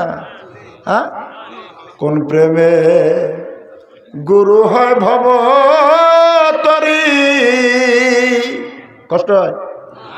কোন প্রেমেতে শিষ্য হয় তার কান্ডারি, কোন প্রেমে গুরু হয় ভব তরি, কোন প্রেমেতে শিষ্য হয় তার কান্ডারি। না জেনে লালন করে প্রেমের উদ্দীপন, না জেনে লালন করে প্রেমের উদ্দীপন, পীড়িত করে মিশে নিগুড় প্রেম কথাটি তাই আজ আমি শোধাই কার কাছে। গুরু হয় ভবতরী, খাতা বাকি মিলা কি আছে? আরে ওয়াজ নাম বুঝতে মুশকিল তো। হ্যাঁ, শিষ্য হয় তার কান্ডারি। কি হয়? তাহলে শিষ্য যা কয় গুরু তাই শোনে। শিষ্য যা কয় এমনি কি শোনে? কারণ এমন প্রেমের সম্পর্ক তৈরি করে ফেলছে যে বাবা তুই যা কইস তাই। তাই হয় নাই? অন্যগুলি জ্বালা পড়া সমস্যা, অন্য যেগুলো সেগুলো কি হয়েছে জ্বালা পড়া সমস্যা, অসুবিধা। যত কিছুই হোক খাতা বাকি মিলে তো জানা যায় আসলে তো আমার দায়িত্ব এইটাই। আর আমাকে ধরে পোষা দিতে আমার কাম ডিউটি এখানে শেষ। ওরে কি কি বললে করলে না করে যাবে। অন্য মানুষ তো দূরের কথা, খাদা আব্দুল হক মুহাদ্দিস দেহলভী রহমতুল্লাহ মতো এত বড় একজন মুহাদ্দিস, এরপরেও ওনার সাথে প্রথম থেকে একটু দ্বন্দ্ব, উনি মেনে নিতে পারে না, এটাই সম্ভব। কিন্তু আল্লাহ পাক যাদেরকে মঞ্জুর করেছেন একসময় তাদের তো আবার পরিবর্তন ঘটবে, এটাই স্বাভাবিক। কি বলেন? আব্দুল হক মুহাদ্দিস দেহলভী বলেন, আমি মদিনাতুল মুনাওয়ারা চলে গেলাম, এত বড় আশিক রাসূল, এত বড় নবী প্রেমিক মুহাদ্দিস আব্দুল হক দেহলভী রহমাতুল্লাহ বলেন, আমি মদিনাতুল মুনাওয়ারা যাওয়ার পরে নবীজির রওজা মুবারক, আমার নবীর সাথে দিদার, আমার নবীর সাথে দর্শন, নবীর সাথে কথা চলতেছে। ইয়া রাসূলুল্লাহ আল্লাহ হুজুর, আমার তো ভালো লাগে না, মদিনা থেকে চলে যাব, আমি দিল্লিতে চলে যাবো। ইয়া রাসূলুল্লাহ আল্লাহ হুজুর, আমার মনের ইচ্ছা আপনার সাথে আমার যে গভীর সম্পর্ক আছে, আমি এর চাইতে আরো অনেক গভীর সম্পর্ক তৈরি করতেছে। রাসূলুল্লাহ আল্লাহ হুজুর, তাহলে আমার জন্য কি আমল করতে হবে, আমলটা আমাকে বলে দেন, আমি কি করব, আমি কি করলে আমল ভালো হবে? আল্লাহ নবী বলেন, বেটা আব্দুল হক, তুমি চলে যাও দিল্লিতে, ওই দিল্লিতে যাওয়ার পরে পাঞ্জাবে আমার বেটা আপনার শেখ আহমদ ফারুকী সেরেন্দি আছে, তুমি তার সাথে গভীর সম্পর্ক তৈরি করো, তার সাথে তোমার সম্পর্কটা যত গভীর হবে, আমি মদিনার রাসূল বলতেছি, আমি রহমতুল আলামিন নবী বলে দিচ্ছে, বেটা আব্দুল হক রে, আমার সাথে তোমার সম্পর্কটা আরো গভীর হয়ে যাবে। আব্দুল হক মুহাদ্দিস দেহলভী বলেন, আমার নবী যখন এই কথা বলল, ওনার প্রতি আমার যে ঈর্ষা যা ছিল, আমি সেকেন্ডের মুহূর্তের ভিতরে মোটগুলো আমি দূরীভূত করে দেয়। সর্বনাশ, আমি কোন রাস্তায় হাঁটতেছি, সর্বনাশ। নবী বলছেন, বেটা আব্দুল হক রে, তুমি চলে যাও সেরেন্দের জমিনে, আমার শেখ আহমদ ফারুকী সেরেন্দির কাছে চলে যাও, তার সাথে সম্পর্কটা গভীর তৈরি করো, তার সাথে সম্পর্ক তোমার যত গভীর হবে, আমি নবীর সাথে সম্পর্ক তোমার তত গভীর হবে। জোরে বলি সুবহানাল্লাহ। এই আব্দুল হক মুহাদ্দিস দেহলভী রহমতুল্লাহ পরবর্তীতে ফিরে এসে উনি শেখ আহমদ ফারুকী সেরেন্দি রহমতুল্লাহর কাছে আবার বায়াত গ্রহণ করে। জোরে বলি সুবহানাল্লাহ। কি করে? সোনার মানিকেরা, আব্বাজান ভাইজানেরা, গভীর মনোযোগ ভালো করে বোঝার জন্য চেষ্টা করুন। অল্প সময়ের ভিতরে খাতা বাকি বিল্লাহ রহমতুল্লাহ তাকে খেলাফতের দায়িত্ব দিয়ে দিলেন। শুধু তাই নয়, আল্লাহর ওলি খাজা বাকিবিল্লাহ রহমতুল্লাহ দরবারে যখন পর্বতে যখন হাজির হয়ে যায়, আল্লাহর ওলি খাজা বাকিবিল্লাহ রহমতুল্লাহ এই সমস্যা কি? এই সবগুলো ভাই কি আছে কত? হ্যাঁ এটি দেখলো এটা কেন কত মনোযোগের সাথে খোলে ঘটনা, এটার সাথে তো বড় বিষয় না। তো ঘটনা আসলে এটা বড় বিষয়, এটা বড় বিষয়, অন্তর্নিহিত বিষয় আছে। তো মাকাবার খেলে ধ্যান খেলে থাকে, তাহলে আপনি ফয়েজ যেগুলো পড়তে গেলে উপলব্ধি করতে পারবেন। শুধু তাই নয়, গভীর ধ্যানে থাকলে হয়তো যে সমস্ত আল্লাহ ওলিদের আলোচনা হচ্ছে এদের সাথে জিয়ারত হতে পারে, দেখা হতে পারে, হতে পারে কিনা?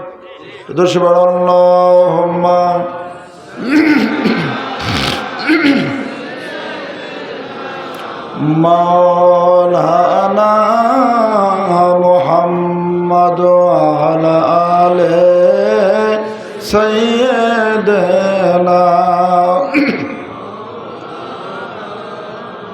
ফায়া আইয়ুহাল হাজির রাহমাকুমুল্লাহ। গভীর মনোযোগ। শেখ আহমদ ফারুকী সেরেঞ্জি রহমতুল্লাহ যখন হাজির হয়ে গেল খাজা বাকিবিল্লাহর দরবারে, পরবর্তীতে পরে যখন আবার ফিরে আসলেন ওনার দরবারে আসলেন, খাজা বাকিবিল্লাহ রহমতুল্লাহ দরবারে মুরিদেরা বসেছিল, হুজুর উপরে বসেছিলেন। আল্লাহর ওলি খাজা বাকিবিল্লাহ রহমতুল্লাহ উনার আসলে শেখ আহমদ ফারুকী সেরেঞ্জি রহমতুল্লাহ বসাই দিয়ে দিলেন, আর উনি উনার সামনে মুরিদরা যে বসে মুরিদদের মাঝখানে বসে গেল। জোরে বলি সুবহানাল্লাহ। শেখ আহমদ ফারুকী সেরেঞ্জি রহমতুল্লাহ আজিজিন কাছে, হুজুর আমার সাথে এরকম আচরণ কেন করা হচ্ছে? উনি নিজেকে লজ্জাবোধ করলেন, লজ্জিত হয়ে গেলেন। আল্লাহর ওলি খাজা বাকিবিল্লাহ রহমতুল্লাহ বললেন, বাবা শেখ আহমদ তুমি টেনশন করো না, মাবুদের পক্ষ থেকে আমার উপরে যেটা নির্দেশ করা হচ্ছে আমি খাজা বাকিবিল্লাহ আমি সেইটা করতেছি বাবা। ওই জায়গাটা হলো তোমার, এই জায়গাটা আমার। এ বাবা শেখ আহমদ ফারুকী সেরেঞ্জি রহমতুল্লাহকে ডাক দিন, বাবা শোনো, আমার কাছ থেকে তুমি আর ফয়েজ পাও না, আমি খাজা বাকিবিল্লাহ এখন তোমার নিকট থেকে আমি ফয়েজ প্রাপ্ত হই। জোরে বলি সুবহানাল্লাহ। সোনার মানিকের আব্বাজান ভাই জানেরা, গভীর মনোযোগ ভালো করে বোঝা দেওয়ার চেষ্টা করুন। এরপরে মোজাদ্দেদ আলপেসারি রহমতুল্লাহ লম্বা চলা বলার সময় নাই, হুজুর উনি ফিরে চলে আসলেন। কারণ নকশবন্দিয়া তরিকা আগে তো উনি 14 তরিকা পীর, এবার নকশবন্দিয়া তরিকার কথা আব্বা বলছিলেন, এই তরিকার কামালত যা ছিল তিনি অর্জন করলেন। উনি চিন্তা ভাবনা করলেন আমার অর্জন যা কিছু দরকার মোট শেষ হয়ে গেছে। এরকম ঘোরাঘুরি চিন্তা ভাবনা করে আপনার ঘোরাঘুরি করা আল্লাহর ওলি। হঠাৎ করে শেখ আহমদ ফারুকী সেরেঞ্জি রহমতুল্লাহ বলেন, আমি ঘুমিয়ে আছি, মাবুদের পক্ষ থেকে জানাই দিয়ে দিল, হে শেখ আহমদ আমার অসংখ্য সূক্ষ্মাতি সূক্ষ্ম জগৎ আছে। কি আছে? আরে কথা বলেন। মালিকের বহু অসংখ্য জগৎ আছে। আল্লাহ তাআলা আরশে আজিমের উপরে আল্লাহ তাআলা আলমে আমরের জগৎ আছে। আলমে আমরের ভিতরে অনেকগুলো জগৎ আছে। প্রথম নম্বর যে একটা জগৎ আমার আপনার ভিতরে যে লতিফা কলব আছে, এই লতিফা কলবের আসল যে মূল জায়গা সেটা হলো আফআলে জাতিয়া, আমার আল্লাহ তাআলা ক্রিয়াকলাপের জগৎ। আল্লাহর বান্দা লতিফা কলবকে যিনি খুলে ফেলছেন, যেনার কাশফ হয় যিনি, এইগুলো খুলে ওই পূর্ণতা যিনি হাজির করেছেন, এই কলবের উপরে আবার আপনার 7টা পর্দা আছে। 7টা পর্দার ভিতরে এক একটার মাঝখানে 10,000 পর্দা আছে। এইগুলো আল্লাহ পাকের যে বান্দা খুলে গেছে, আমার আল্লাহ তাআলা আফআলে জাতিয়ার যে জগৎ ছিল, আমার আল্লাহ তাআলা ক্রিয়াকলাপের জগৎ, তামাম গোটা পৃথিবী নয় তামাম জগতে আমার আল্লাহ তাআলা যা কিছু করেন ওই আফআলে জাতিয়াতে মোটগুলো ঘটনাগুলো ঘটে যায়। এই সম্পর্কটা আল্লাহর বান্দা যারা আছে রে, এই আল্লাহর বান্দা ওখান থেকে দেখে দেখে পূর্বে মোটগুলো সে বলে দিতে পারে। জোরে বলি মারহাবা। সোনার মানিকের আব্বাজান ভাই জানেরা, এরপরে আমার আল্লাহতে একটা সেফাত জগৎ আছে যেটা আপনার লতিফা রুহ। এই লতিফা রুহুর সম্পর্ক ওই জায়গার সাথে আছে। তারপরে লতিফা শের, এই লতিফা শেরটার সম্পর্ক আল্লাহ তাআলার জাত এবং সেফাতের জগতে বাসকারে তাকদীর আপনার আল্লাহ তাআলার শান জগৎ আছে।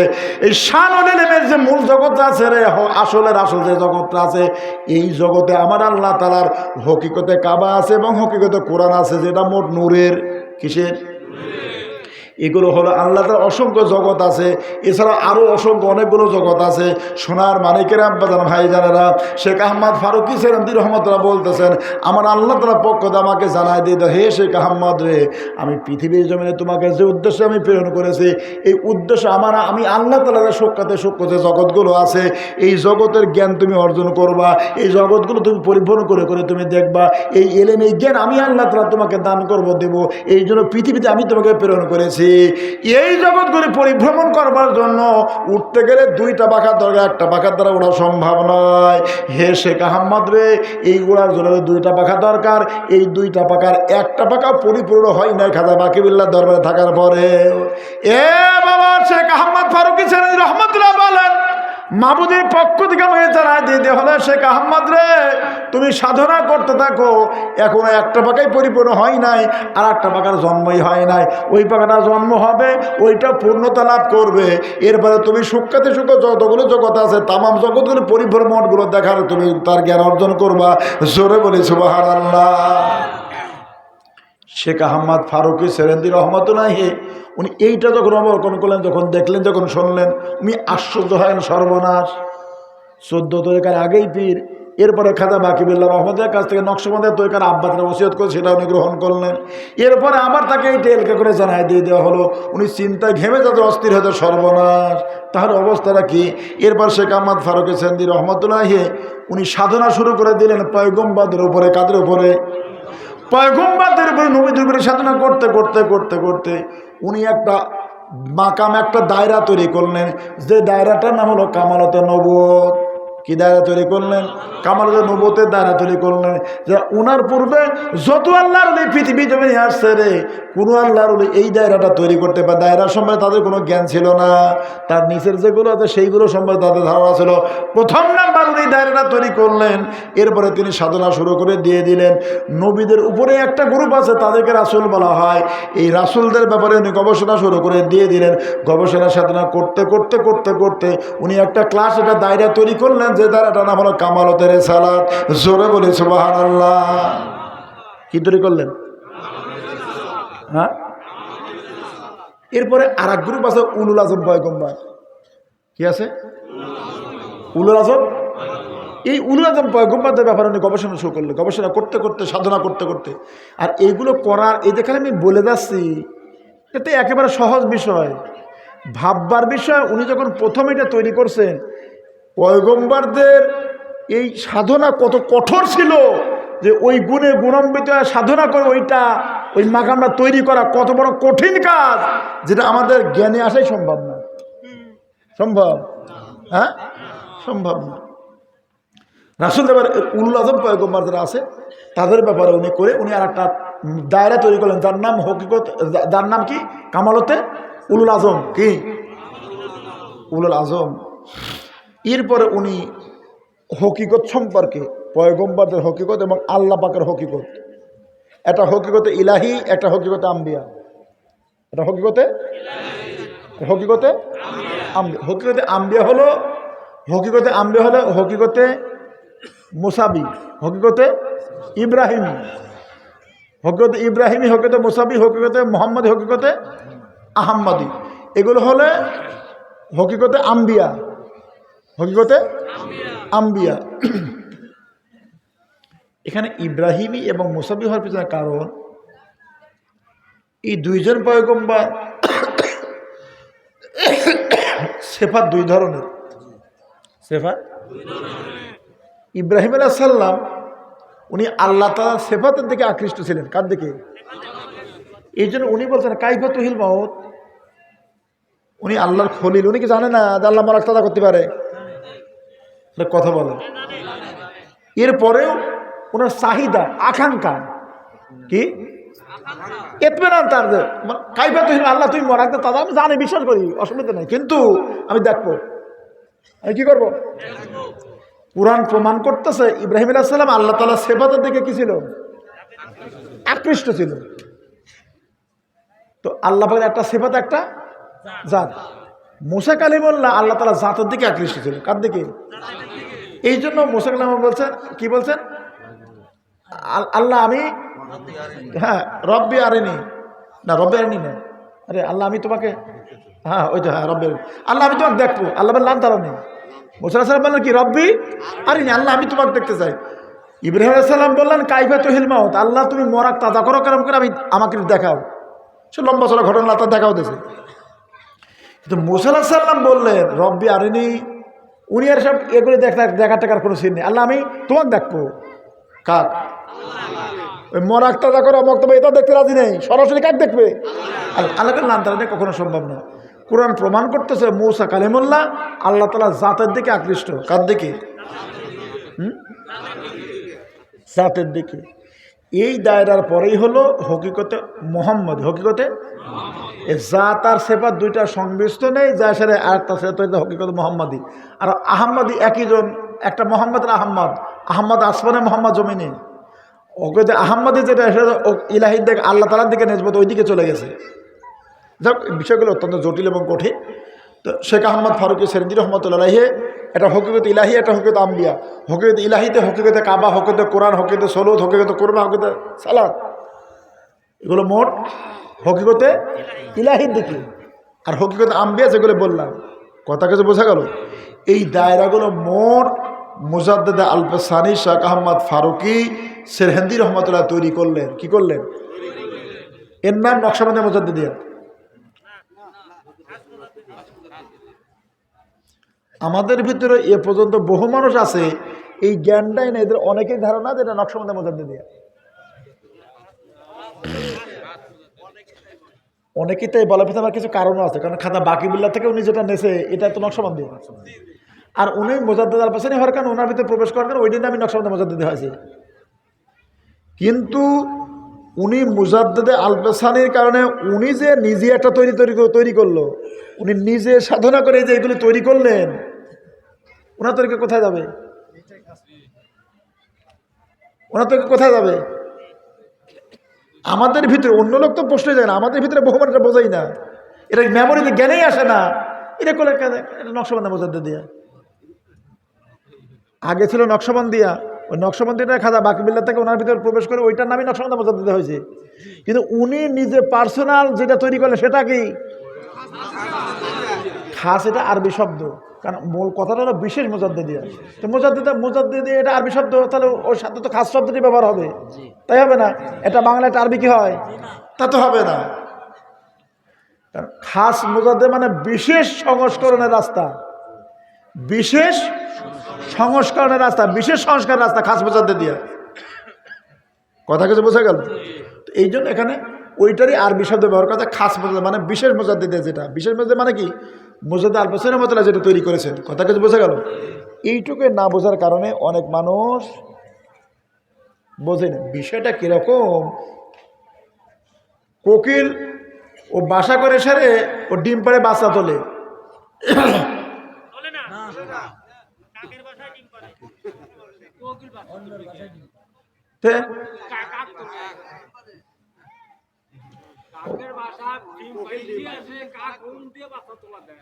কোকিল তাহলে বাসা তোলায় না?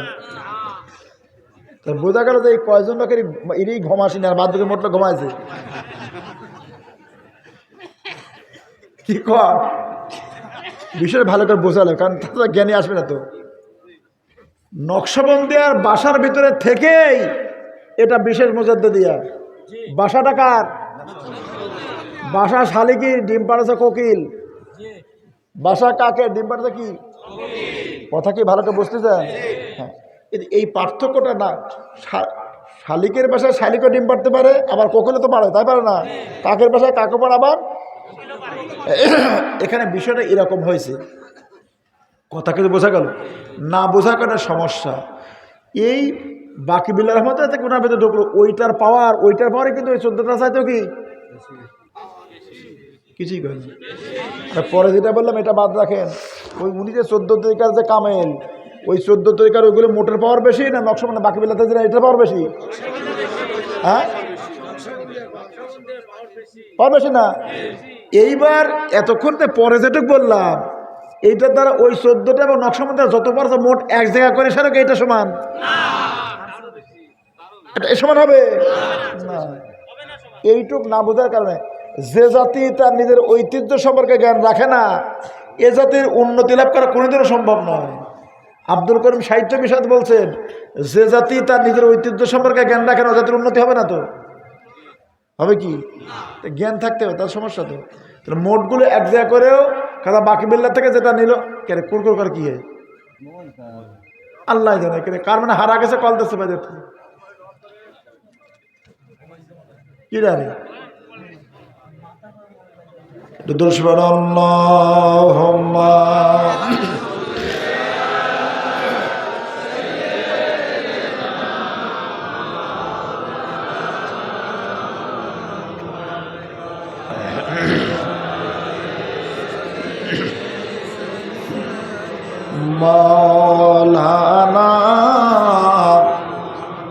ফায়া আইয়ুহাল হাজিরুন রাহমাকুমুল্লাহ, ইমাম মুজাদ্দিদ আল পেসানি রহমতুল্লাহ আলাইহি খাজা বাকিবিল্লাহ রহমতের দরবার থেকে যে এত ফয়েজ তাজ্জু গ্রহণ করলেন, এত বড় তার ফয়েজের তজসিদা খাজা বাকিবিল্লাহর ওই ভারতবর্ষের জমিনে অন্যান্য তরিকায় ছেড়ে তারা ওনার কাছে বায়াত গ্রহণ করলো, এত পাওয়ার এত ক্ষমতা দেখে। এরে সোনার মানিকের আব্বাদার ভাই জানেরা, মুজাদ্দিদ আল পেসানি রহমতে প্রবেশ করবার পরে মাত্র কয়েকদিনে উনি কামালত ওই তরিকার মোটগুলো অর্জন করে ফেললেন। ওরা মক্কা মদিনা যাওয়া হলো না, আর হয় নাই। 14 তরিকার যে উনি কামেল বীর, এই 14 তরিকার মোটগুলো একত্রিত করলে ও খাজা বাকিবিল্লাহর কাছ থেকে যেটা অল্প দিনে অর্জন করলে এটা সমকক্ষ হবে? আরে কথা বলেন, তা কি হবে? রসিক জানা চতুর তারা, তারা নদীর ধারা চেনে,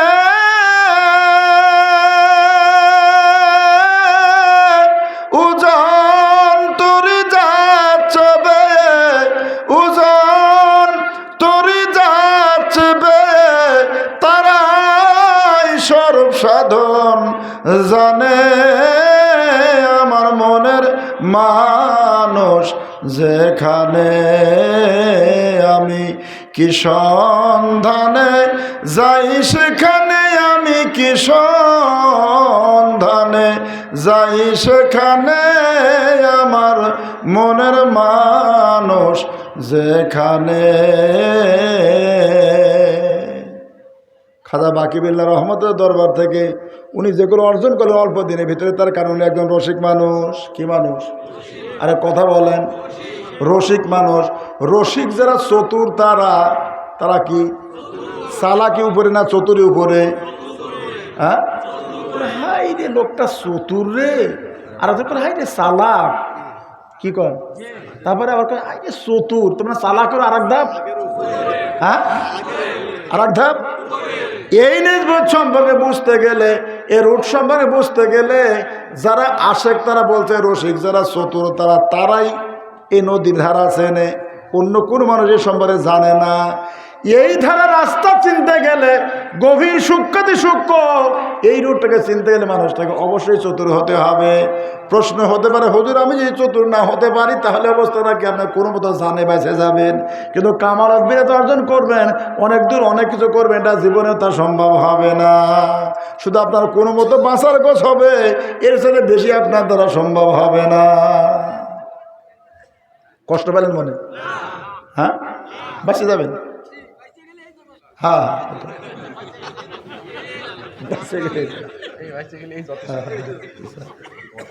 গভীর মনোযোগ ভালো করে বোঝাতে চেষ্টা করুন। আমি যে জিনিসটা বারবার বোঝাতে যাচ্ছি, তাহলে এইবার যতগুলো আছে মোটগুলো যদি এক জায়গায় করা যায়, ইমাম মুজাদ্দিদ আল পেসানি রহমতুল্লাহ আলাইহি উনি যেটা তৈরি করলেন, উনি যেটা করলেন, এইটার সমকক্ষ হবে কিনা? আর কথা বলেন হবে কিনা? এইটা একটু বোঝা দরকার। আল্লামা রুহুল আমিন বসিরাটি রহমতুল্লাহ আলাইহি তাসাউফ তত্ত্ব তরিকত দর্পণ কিতাবে আলোচনা করেছেন। বিলায়াতের যতগুলো দায়রা আছে মোটগুলো এক জায়গায় করলেও ওই যে কামালাতে নবুয়তের প্রথম নাম্বার যে দায়রা কামালাতে নবুয়ত, এইটার ধারের কাছেও হবে না। উদাহরণ দিতে গিয়ে আল্লামা রুহুল আমিন বসিরাটি রহমতুল্লাহ বলছেন, বিশাল মরুভূমির ভিতরে একটা সরিষার দানা রেখে দিলে এই মরুভূমির কাছে সরিষার দানাটা যত বড় হবে, কামালাতে নবুয়তের কাছে বিরাতে উলিয়ার যত মাকাম মোটগুলো এক জায়গায় করলে অত বড় হয়ে যাবে। কে সুবহানাল্লাহ করে? আরে সুবহানাল্লাহ বললে তো, আমি ওয়াজ করেছি তো উল্টা, পরীক্ষা করার জন্য যে আসলে মানে হুঁশি বলতে চান না কোনো মতো বেহুশি। হ্যাঁ, বিশাল মরুভূমির কাছে সরিষার দানা কিছু দেখাই যায় না। কামালত নবুয়তের কাছে বিলাতে উলিয়াটা এতটুক। বিলাতে উলিয়া বিলাতে সবচেয়ে উচ্চ মাকাম, তার নিচে বিলাতে কোবরা, তার নিচে বিলাতে সোগরা। কথা কিছু বোঝা গেল? বিলাতে সোগরা, বিলাতে কোবরা, তারপর বিলাতে উলিয়া। আর এই যত মোট বিলাত এক জায়গা করলে কামালত নবুয়ত প্রথম নাম্বার যা ক্লাস, কামালত নবুয়তের কাছে কতটুকু? বিশাল মরুভূমির কাছে সরিষার দ্বারা যতটুকু, ওই কামালত নবুয়তের কাছে এটা এতটুকু। আর এরপরে তো আরো উপরে যেগুলো সেগুলো তো আর প্রশ্নই জাগে না। প্রশ্ন থাকে? হ্যাঁ, না না, এই জন্য জানা বোঝা দরকার। যার কারণে উনি এসে এটা দিলেন যত দ্রুত গতিতে মানুষ কি পায়, কাকে পায়, আল্লাহ তাআলাকে। এবং নিয়মেরও পরিবর্তন ঘটালেন। খাজা বাকিব লেখাতে বলতে তাই না, শুধু নিয়মের পরিবর্তন ঘটালেন। আগের নিয়ম ছিল একরকম, পরের নিয়ম আর এক রকম করলেন। আগে ওই সমস্ত তরিকতে নফসের সাধনা, কার সাধনা, নফসের সাধনা। উনি এসে বললেন যে নফসের সাধনা করে উন্নতি হবে না, কলবের সাধনা। কারণ কলটা নূরের জিনিস, নফস এটা কয়লার সাদৃশ্য। ও ঘষে ঘষে ঘষে ঘষে কি হবে, কবি কয়েছি, কে বলছে, কয়লা ধুলে না যাবে তাতে ময়লা, যদি তা ধাও দুধেতে ও তার স্বভাবের গুণে। কার গুণে? কয়লা ধুলে না যাবে তাতে ময়লা, যদি তা ধাও দুধেতে। মানে দুধের ভিতর দিয়েও যদি কয়লা কি করা যায়, তাও কি হবে না, কালো কালোই থাকবে। যদি তা দাও দুধেতে ও তার স্বভাবের গুণে। কার গুণে? স্বভাবের কারণে দুধের ভিত্তিতে ধুলেও কয়লা কি থাকবে। মুজাদ্দিদ আল-বসরি রাহমাতুল্লাহ বলেন এই জন্য এটার সাধনা নয়, সাধনা কার করো, কলবের করো। কারণ কল্পটা নূরের, কিসের? এইবার এই কল্পটাকে নূরে, এখানে জর্ব দিলে দ্রুত গতিতে আল্লাহ জিকির করবে। যখন এটা আল্লাহ জিকির করবে, ওই নফসটাকে ওই কলবের ভিতরে প্রবেশ করা দিলে, তাহলে এই যে কালো স্বভাবটা এটা দূরীভূত হওয়ার একটাই মাত্র উপকরণ, সেটা হলো আগুনের ভিতরে যদি কয়লা দেওয়া যায় তাহলে লাল হয়। কি হয়? লাল হয়। ঠিক মুজাদ্দিদ আল-বসরি রাহমাতুল্লাহ বলেন এই যে কলবের উপরে সাধনা করে কলবটা আল্লাহ জিকির করলে, এই নফসটাকে কলবের ভিতরে দিলে দ্রুত গতিতে ওই নূরের কারণে এইটার স্বভাবটা পরিবর্তন হয়ে যাবে। আখলাকে মাজমুমাত থেকে আখলাকে মাহমুদাতে পরিণত হবে। আখলাকে মাহমুদা মানে প্রশংসনীয় গুণাবলী, আর আখলাকে মাজমুমা মানে যেগুলো দোষণীয়, যে অপরাধ যেগুলো আছে না, দোষ আছে না, এগুলো আখলাকে মাজমুমা। আর আখলাকে মাহমুদা প্রশংসনীয় গুণাবলী, এইগুলো তাও মুজাদ্দিদ আল-বসরি রাহমাতুল্লাহ যেটা ব্যাখ্যা দেয় সেটা এইটাই, একবারে একদিনে ভালো হয়ে যাবে তা না। একদিনে তো ভালো তা নয়, মানে একটা করে ভালো প্রবেশ করবে, একটা করে খারাপ, এরকম করতে হবে। 10টা খারাপ আছে, সাধনা শুরু করলো, একটা ভালো হয়েছে কেবল, আর ওখান একটা সরে যায়, 9টা হবে। তো এখনো খারাপই কি, খারাপই বেশি না। এরপরে আবার আরেকটা ভালো ঢুকবে, ওদের একটা খারাপ সরবে, এরকম করতে করতে 5টা সমান সমান হবে। তারপরে এটা 6টা ঢুকে ও 4টা থাকবে, তারপরে 7টা হবে, ও 3টা হবে, তারপরে 8টা হবে, ও 2টা হবে। এরকম করতে করতে এইটা শক্তি বেশি হয়ে যাবে। কথা কিছু বোঝা গেল? এই জন্য মুজাদ্দিদ আল-বসরি রাহমাতুল্লাহ আলাইহি উনি এই নিয়ম নীতি করেছেন যে এইভাবে কাজ করলে মানুষরা দ্রুত গতিতে পৌঁছে যেতে পারবে। অন্য অন্য তরিকতের ওই সাধনা করে তাদের আপনার সুলুক সাধনা করে করে করে করে অধিকাংশ মানুষের শেষের দিকে সুলুক হয়। লক্ষ লক্ষ মানুষদের ভিতরে 2-1 জনের জজবা হয়, আর কারো জজবা হয় না। সুলুকই কিছু মানুষের হয় আর হয় না। মুজাদ্দিদ আল-বসরি রাহমাতুল্লাহ এই নিয়ম নীতিতে উনি এখানে আগে জজবা নিয়ে আসলেন। জজবার দ্বারা মানুষের অগ্রগতি এত দ্রুত গতিতে হয়। জজবা এবং সুলুক, একটা হলো আত্মিক আকর্ষণ, একটা হলো আত্মিক ভ্রমণ। আত্মিক ভ্রমণের দ্বারা হাজার হাজার বছর ভ্রমণ করে যতদূর পর্যন্ত পৌঁছাতে পারে, আত্মিক আকর্ষণের দ্বারা 1 নিমেষেই তার চেয়ে বেশি রাস্তা ভ্রমণ করতে পারে। আত্মিক আকর্ষণের দ্বারা 1 নিমেষেই। উদাহরণ, একজন নেতা লিডার এই গ্রামে, এখান থেকে নিদারিগিরি করে আস্তে আস্তে করে এই গ্রাম, তারপরে ওয়ার্ড, তারপরে ইউনিয়ন, তারপর থানা, এর মধ্যে কত মারামারি হয় হট্টগোল আছে। বেশি মাস্তানি করতে টাকাবার একবারে দিয়েই দিচ্ছে, কি কন, শেষ পর্যন্ত যায় সেটা এমপি হয়। এমপি হলেই না, আবার মন্ত্রী হয়। আজকের কথা, হ্যাঁ, এরকম যদি লাখ লাখ যায় তার মধ্যে 2-1 টাকা ওই পর্যায়ে যেতে পারে, বাদ বাকি তার আগেই শেষ, তাই হয় না? হ্যাঁ।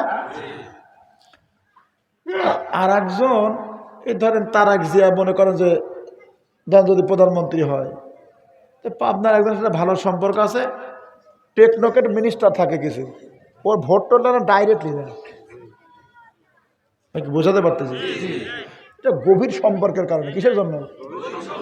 হ্যাঁ, জজবাটা মোর্শেদ মুরিদকে আত্মিক আকর্ষণের দ্বারা করায় দেয়, যার কারণে সুলুক সে তার সাধনার দ্বারা পরিভ্রমণ করে।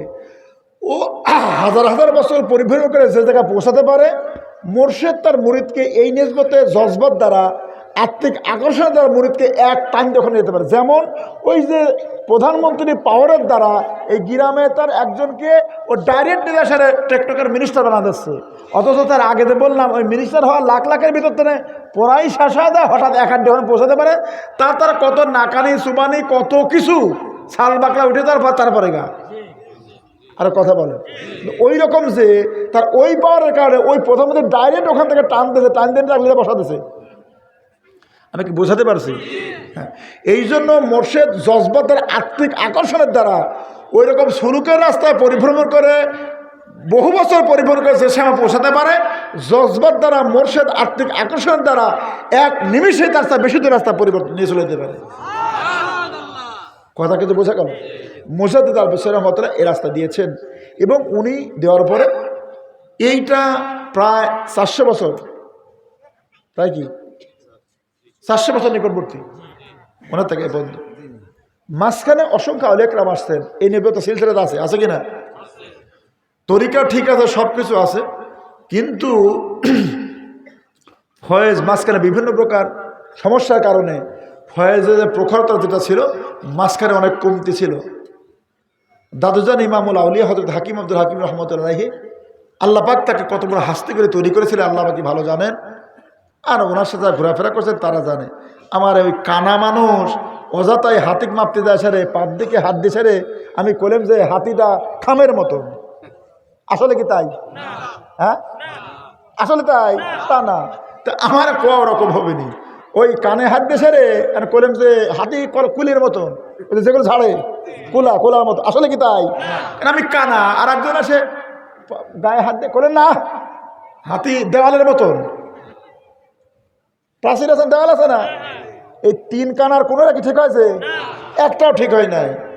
তো বিষয়টা বলা ওরকম হবে। আল্লাহ পাক তাকে কত বড় হাস্তি করে তৈরি করেছে, কি পাওয়ার কি ক্ষমতা আল্লাহ পাক ভালো জানেন। আর আল্লাহ পাক যাদেরকে দিয়েছিল না সহমত থাকছেন মানে আব্বাস কেবলা, আর যে জানতো সে জীবনে কোনো কয় নাই, উঠে সারে কয়ে কাঁদে ফেলার করেছে আমার আব্বা সম্পর্কে। দাদা তাই বলা নাই, কি কব না বলে, আমি কি জানি কি কব। একটা কথা এখানে বলছেন যে আমি এতটুকু বলতে পারি যে আল্লাহ পাকের কত জগৎ যে আছে, এমন কোনো জগৎ নাই যে সে জায়গায় উনি ঘোরাফেরা উনি করেন নাই, আর এমন কোনো কিছু নাই যে ওনার দ্বারা অসাধ্য ছিল। উনি করতে পারেন নাই এমন কোনো কিছু আমার জানা নাই, বলে না এই কথা। আর তারপরে তো আর পরে আর দোসরা কাটতে মাপিলে আর পরে আর কই কিছু কয়েছে কিছু করে বাবু, ওটা কি কব যে এমনি যেগুলো সব দেখে এইসব কয়টা করে আর কি কব, তাহলে আমার তো কোনো খাওয়াই নেই, তাই হয় নাই। এই জন্য দাদুজান উনি আসতে, উনি ওনার সাধনার দ্বারা উনি মুজাদ্দিদ আল-বুসরি রহমাতুল্লাহ ওই সময়ের যে পাওয়ার, যে শক্তি, তরিকতের যে তাওয়াজ্জুহ ফয়েজ, যেটা এগুলো উনি আবার ফিরিয়ে নিয়ে আসতে সক্ষম। এবং আল্লাহ পাক ওনাকে এই পাওয়ার ক্ষমতা দিয়েই আল্লাহ পাক পৃথিবীতে প্রেরণ করেছিলেন এ জাতির কল্যাণের জন্য। কিসের জন্য? উনি যদি না আসতেন আমরা তরিকা পেতাম না। উনি না আসলে আমরা এ তরিকা, কারণ বাংলার জমিনে উনি প্রথম নিয়ে আসছে তরিকা, তাই না? তাহলে আমরা এটা পাইছি, উনি আসছে, তাই তো উনি সাধনা করে এইটা উনি আবার নিতে সক্ষম। আমরা আর মাঝখানে যেগুলো জেনেরা আছেন, আমি অনেক জীবনী বই করে দেখছি, ওনাদের ভিতরে অনেকেই ধ্যান ধারণা যে এইটা নকশবন্দি মুজাদ্দিদিয়া। এবং দাদুজানের পরেও দাদুজানের উনি বলেও গেল এ করলো যে খাস মধ্যে বিশেষ মুজাদ্দিদ এতই করলো, কিন্তু তার পরবর্তীতে আমাদের ভিতরে অনেকের ধারণা, অনেকেই এরকম চিন্তা ফিকির নকশবন্দির মধ্যে। আসলে কিন্তু এটা সম্পূর্ণ ভুল ধারণা। এটা বিশেষ মুজাদ্দিদিয়া মানে খাস মুজাদ্দিদিয়া, আরবি শব্দ তো, এই জন্য খাস মুজাদ্দিদ বলা হয়েছে। খাস মুজাদ্দিদ মানে মুজাদ্দিদ আল-বুসরি রহমাতুল্লাহ স্পেশালভাবে যেটা তৈরি করেছেন, নকশবন্দিয়ার ঘরে থেকেই তৈরি করা। হ্যাঁ, কথা কিন্তু বুঝতে পারছি স্যার, এটা তৈরি করেছেন। এই নিসবতের উপর, এই তরিকার উপর আমরা কাজ করতেছি।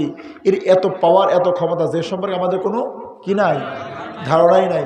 হয়তো হাকিম আব্দুল হাকিম রহমত, আমি ইতিপূর্বে আপনাদেরকে অনেকদিন বলছি আল্লাহ পাক কি পাওয়ার, কি ক্ষমতা দান করেছিলেন। মুজাদ্দিদ আল-বুসরি রহমতুল্লাহি এতগুলো দায়রা তৈরি করার পরেও ওনার ভিতরে সুপ্ত আকারে একটা দায়রা ছিল, যেটা উনি প্রকাশ করেন না, কিন্তু সুপ্ত আকারে ছিল, যেটা দায়রা হুব্বে এশক। এত পরে এসে হয়তো হাকিম আব্দুল হাকিম রহমতুল্লাহ উনি এই দায়রাটা উনি প্রকাশ করেছেন। ওনার আগে এই দ্বারা লাতান মধ্যে শেষ ছিল, মহিউদ্দিন হোসেন রহমতুল্লাহ ভিতরে সুপ্ত আকারে দায়রা থাকবার পরেও উনি প্রকাশ করেন নাই। কি কারণে উনি ভালো জানেন, কি সমাচার জানেন না, হয়তো বা এই হতে পারে কোন কি সমাচার আর কোন কারণে করেন নাই সেটা আলাদা বিষয়। যেমন আব্বাসের মুখে শুনছি উনি 4 প্রকারের কামালত অর্জন, কয় প্রকার? 4 প্রকারের ভিতরে 1 প্রকার কামালত নিয়ে উনি কবরে চলে যান। কারণ ওই 1 প্রকারের কামালত, 4র্থ প্রকার যে কামালতটা ছিল এইটা উনি দিবেন এরকম কোনো যোগ্যতা ছিল না। ওনার প্রথম প্রকার কামালত যেটা, সেটা হলো ওনার সব যারা আপনি মুরিদ যারা তারা অর্জন করেছেন। দ্বিতীয় প্রকার কামালত যেটা, সেটা হলো ওনার খাস যারা ছিল মুরিদ তারা অর্জন করেছেন। তৃতীয় প্রকার কামালতটা ওনার যে সন্তান যারা ছিল ওনারা অর্জন করেছেন। চতুর্থ প্রকার কামালটা এত জটিল কঠিন ছিল যেটা মুজদার হোসেন রহমতুল্লাহ বলছেন যেটা আমি নিয়েই কবরে চলে গেলাম, কারণ এটা দিয়ে যাব এরকম কোনো লোক উনি পান নাই। কয়েকশো বছর পরে হয়তো হাকিম আব্দুল হাকিম রহমতুল্লাহ উনি পৃথিবী জমিনে আসলেন, উনি এসে আবার পূর্বে সে অবস্থা ফিরিয়ে আনতে সক্ষম। কথা কিছু বোঝা গেল? আর জিনার স্মরণে আজকে মাহফিল, যিনি হয়তো হাকিম আব্দুল হাকিম রহমতুল্লাহের কত নিকটের ছিল, কত এরা ভাষায় প্রকাশ করা তো আমাদের দ্বারা সম্ভব না। কি বলেন? কারণ উনি কত বড় প্রেমিক ছিলেন। দাদাহর কেবলার কথা বলতে গেলে উনি কেমন অবস্থা হয়েছে, যিনারা সামনে কথা শুনতে তারা জানেন উনি কত বড় ওনার মোর্শেদের প্রেমিক। আমার আব্বা হুজুর কেবলা ওনার মোর্শেদে কত বড় প্রেমিক ছিলেন। ওনার সামনে বসে যখন কথাবার্তা যখন উনি বলতেন তখন কিছু না হলে কিছু আন্দাজ করা, ওই কানার মতন, তাও তো একটা আন্দাজ, ওরকম একটা আন্দাজ করা যেত, তাই হয় নাই? তাহলে বুঝতেন। তো এই জন্য সারা রাত কষ্ট করে আপনারা মাহফিল শুনলেন। আসেন, আমরা যদি মানুষের মতো মানুষ হতে পারি তাহলে কি মাহফিলটা সার্থক। আর যদি অমানুষ হই তাহলে কি সার্থক হবে?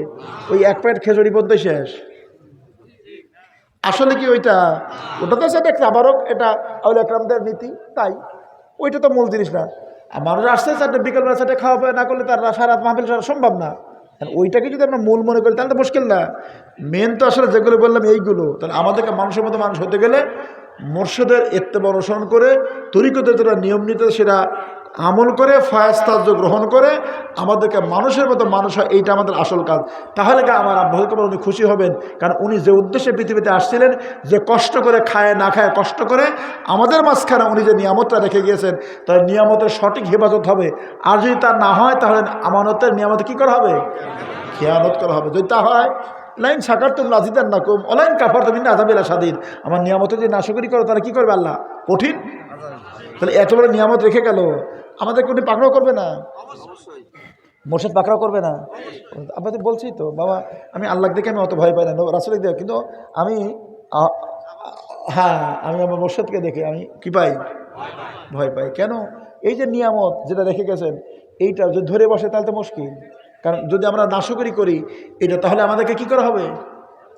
কঠিনভাবে পাকড়া করা হবে না, পাকড়া করবে। কাজেই আমি উদারত আহ্বান জানাচ্ছি, কষ্ট করে সারা রাত মাহফিল শুনেছি। আল্লাহ পাক আপনাদের সকলকে যদি উত্তম সাজা দান করে এবং সঠিকভাবে কাজ করে আমরা প্রত্যেকের মানুষের মতো মানুষ হতে পারি, এবং আমার আব্বা হুজুর কেবলা দাদা হুজুর কেবলার মুখে আমরা হাসি ফোটাতে পারি। এবং আব্বা হুজুর এবং দাদা হুজুরের কদমে আমি সকলের পক্ষ থেকে ক্ষমা প্রার্থী। আমরা চলতে ফিরতে আমাদের আচরণে ঘোরাফেরা করতে হয়তো বা বেয়াদবি, কারণ অন্যদের রুহানিয়ত অবস্থান ঘোরাফেরা হয়তো বা যাদের কাশপাশে ওনারা লক্ষ্য করতেছেন দেখতেছেন, তখন আমাদের কত বেয়াদবি কত কিছু আছে। এই জন্য সকলের পক্ষ থেকে আমি ওনাদের কাছে ক্ষমা প্রার্থী। আমাদের ত্রুটি বিচ্যুতি যেগুলো আমাদের এগুলো ওনাদের কাছে আমরা ক্ষমা চাই। কি বলেন? কারণ হাদিসে কুদসিতে বলছেন যে আমার বন্ধুদের সাথে যারা বেয়াদবি করে আমি আল্লাহ পাক সাথে তারা যেন যুদ্ধের জন্য প্রস্তুত হয়। আমাদের কি সম্ভব? হ্যাঁ, সম্ভব না। এই জন্য আল্লাহ পাক আমার প্রিয় মশাই ইজ্জতের বড় খাতিরে আমাদেরকে যেন আল্লাহ পাক ক্ষমা করেন, এবং আমরা দাদা হুজুর কেবলা আব্বা হুজুর কেবলার কদমও ক্ষমা চাই। আমাদের ত্রুটি বিচ্যুতি সকলের পক্ষ থেকে আল্লাহ ওনারা যেন আমাদেরকে ক্ষমা করে দেন, মাফ করে দেন। আর আগামী বছর, এবছর 29 তারিখ হলো জানুয়ারি, বৃহস্পতিবার, তাই না? আমাদের মাহফিল বৃহস্পতিবারই হয়। এই জন্য 2027 সাল আল্লাহ পাক যদি হায়াতে বাঁচায় রাখে তাহলে 28শে জানুয়ারি বৃহস্পতিবার হবে। এবার 29শে জানুয়ারি হয় নাই, ঠিক এই বার এইটাই থাকবে, এই বৃহস্পতিবারই, কিন্তু জানুয়ারির 28 তারিখ হবে। 27 সালে 28 তারিখ হবে।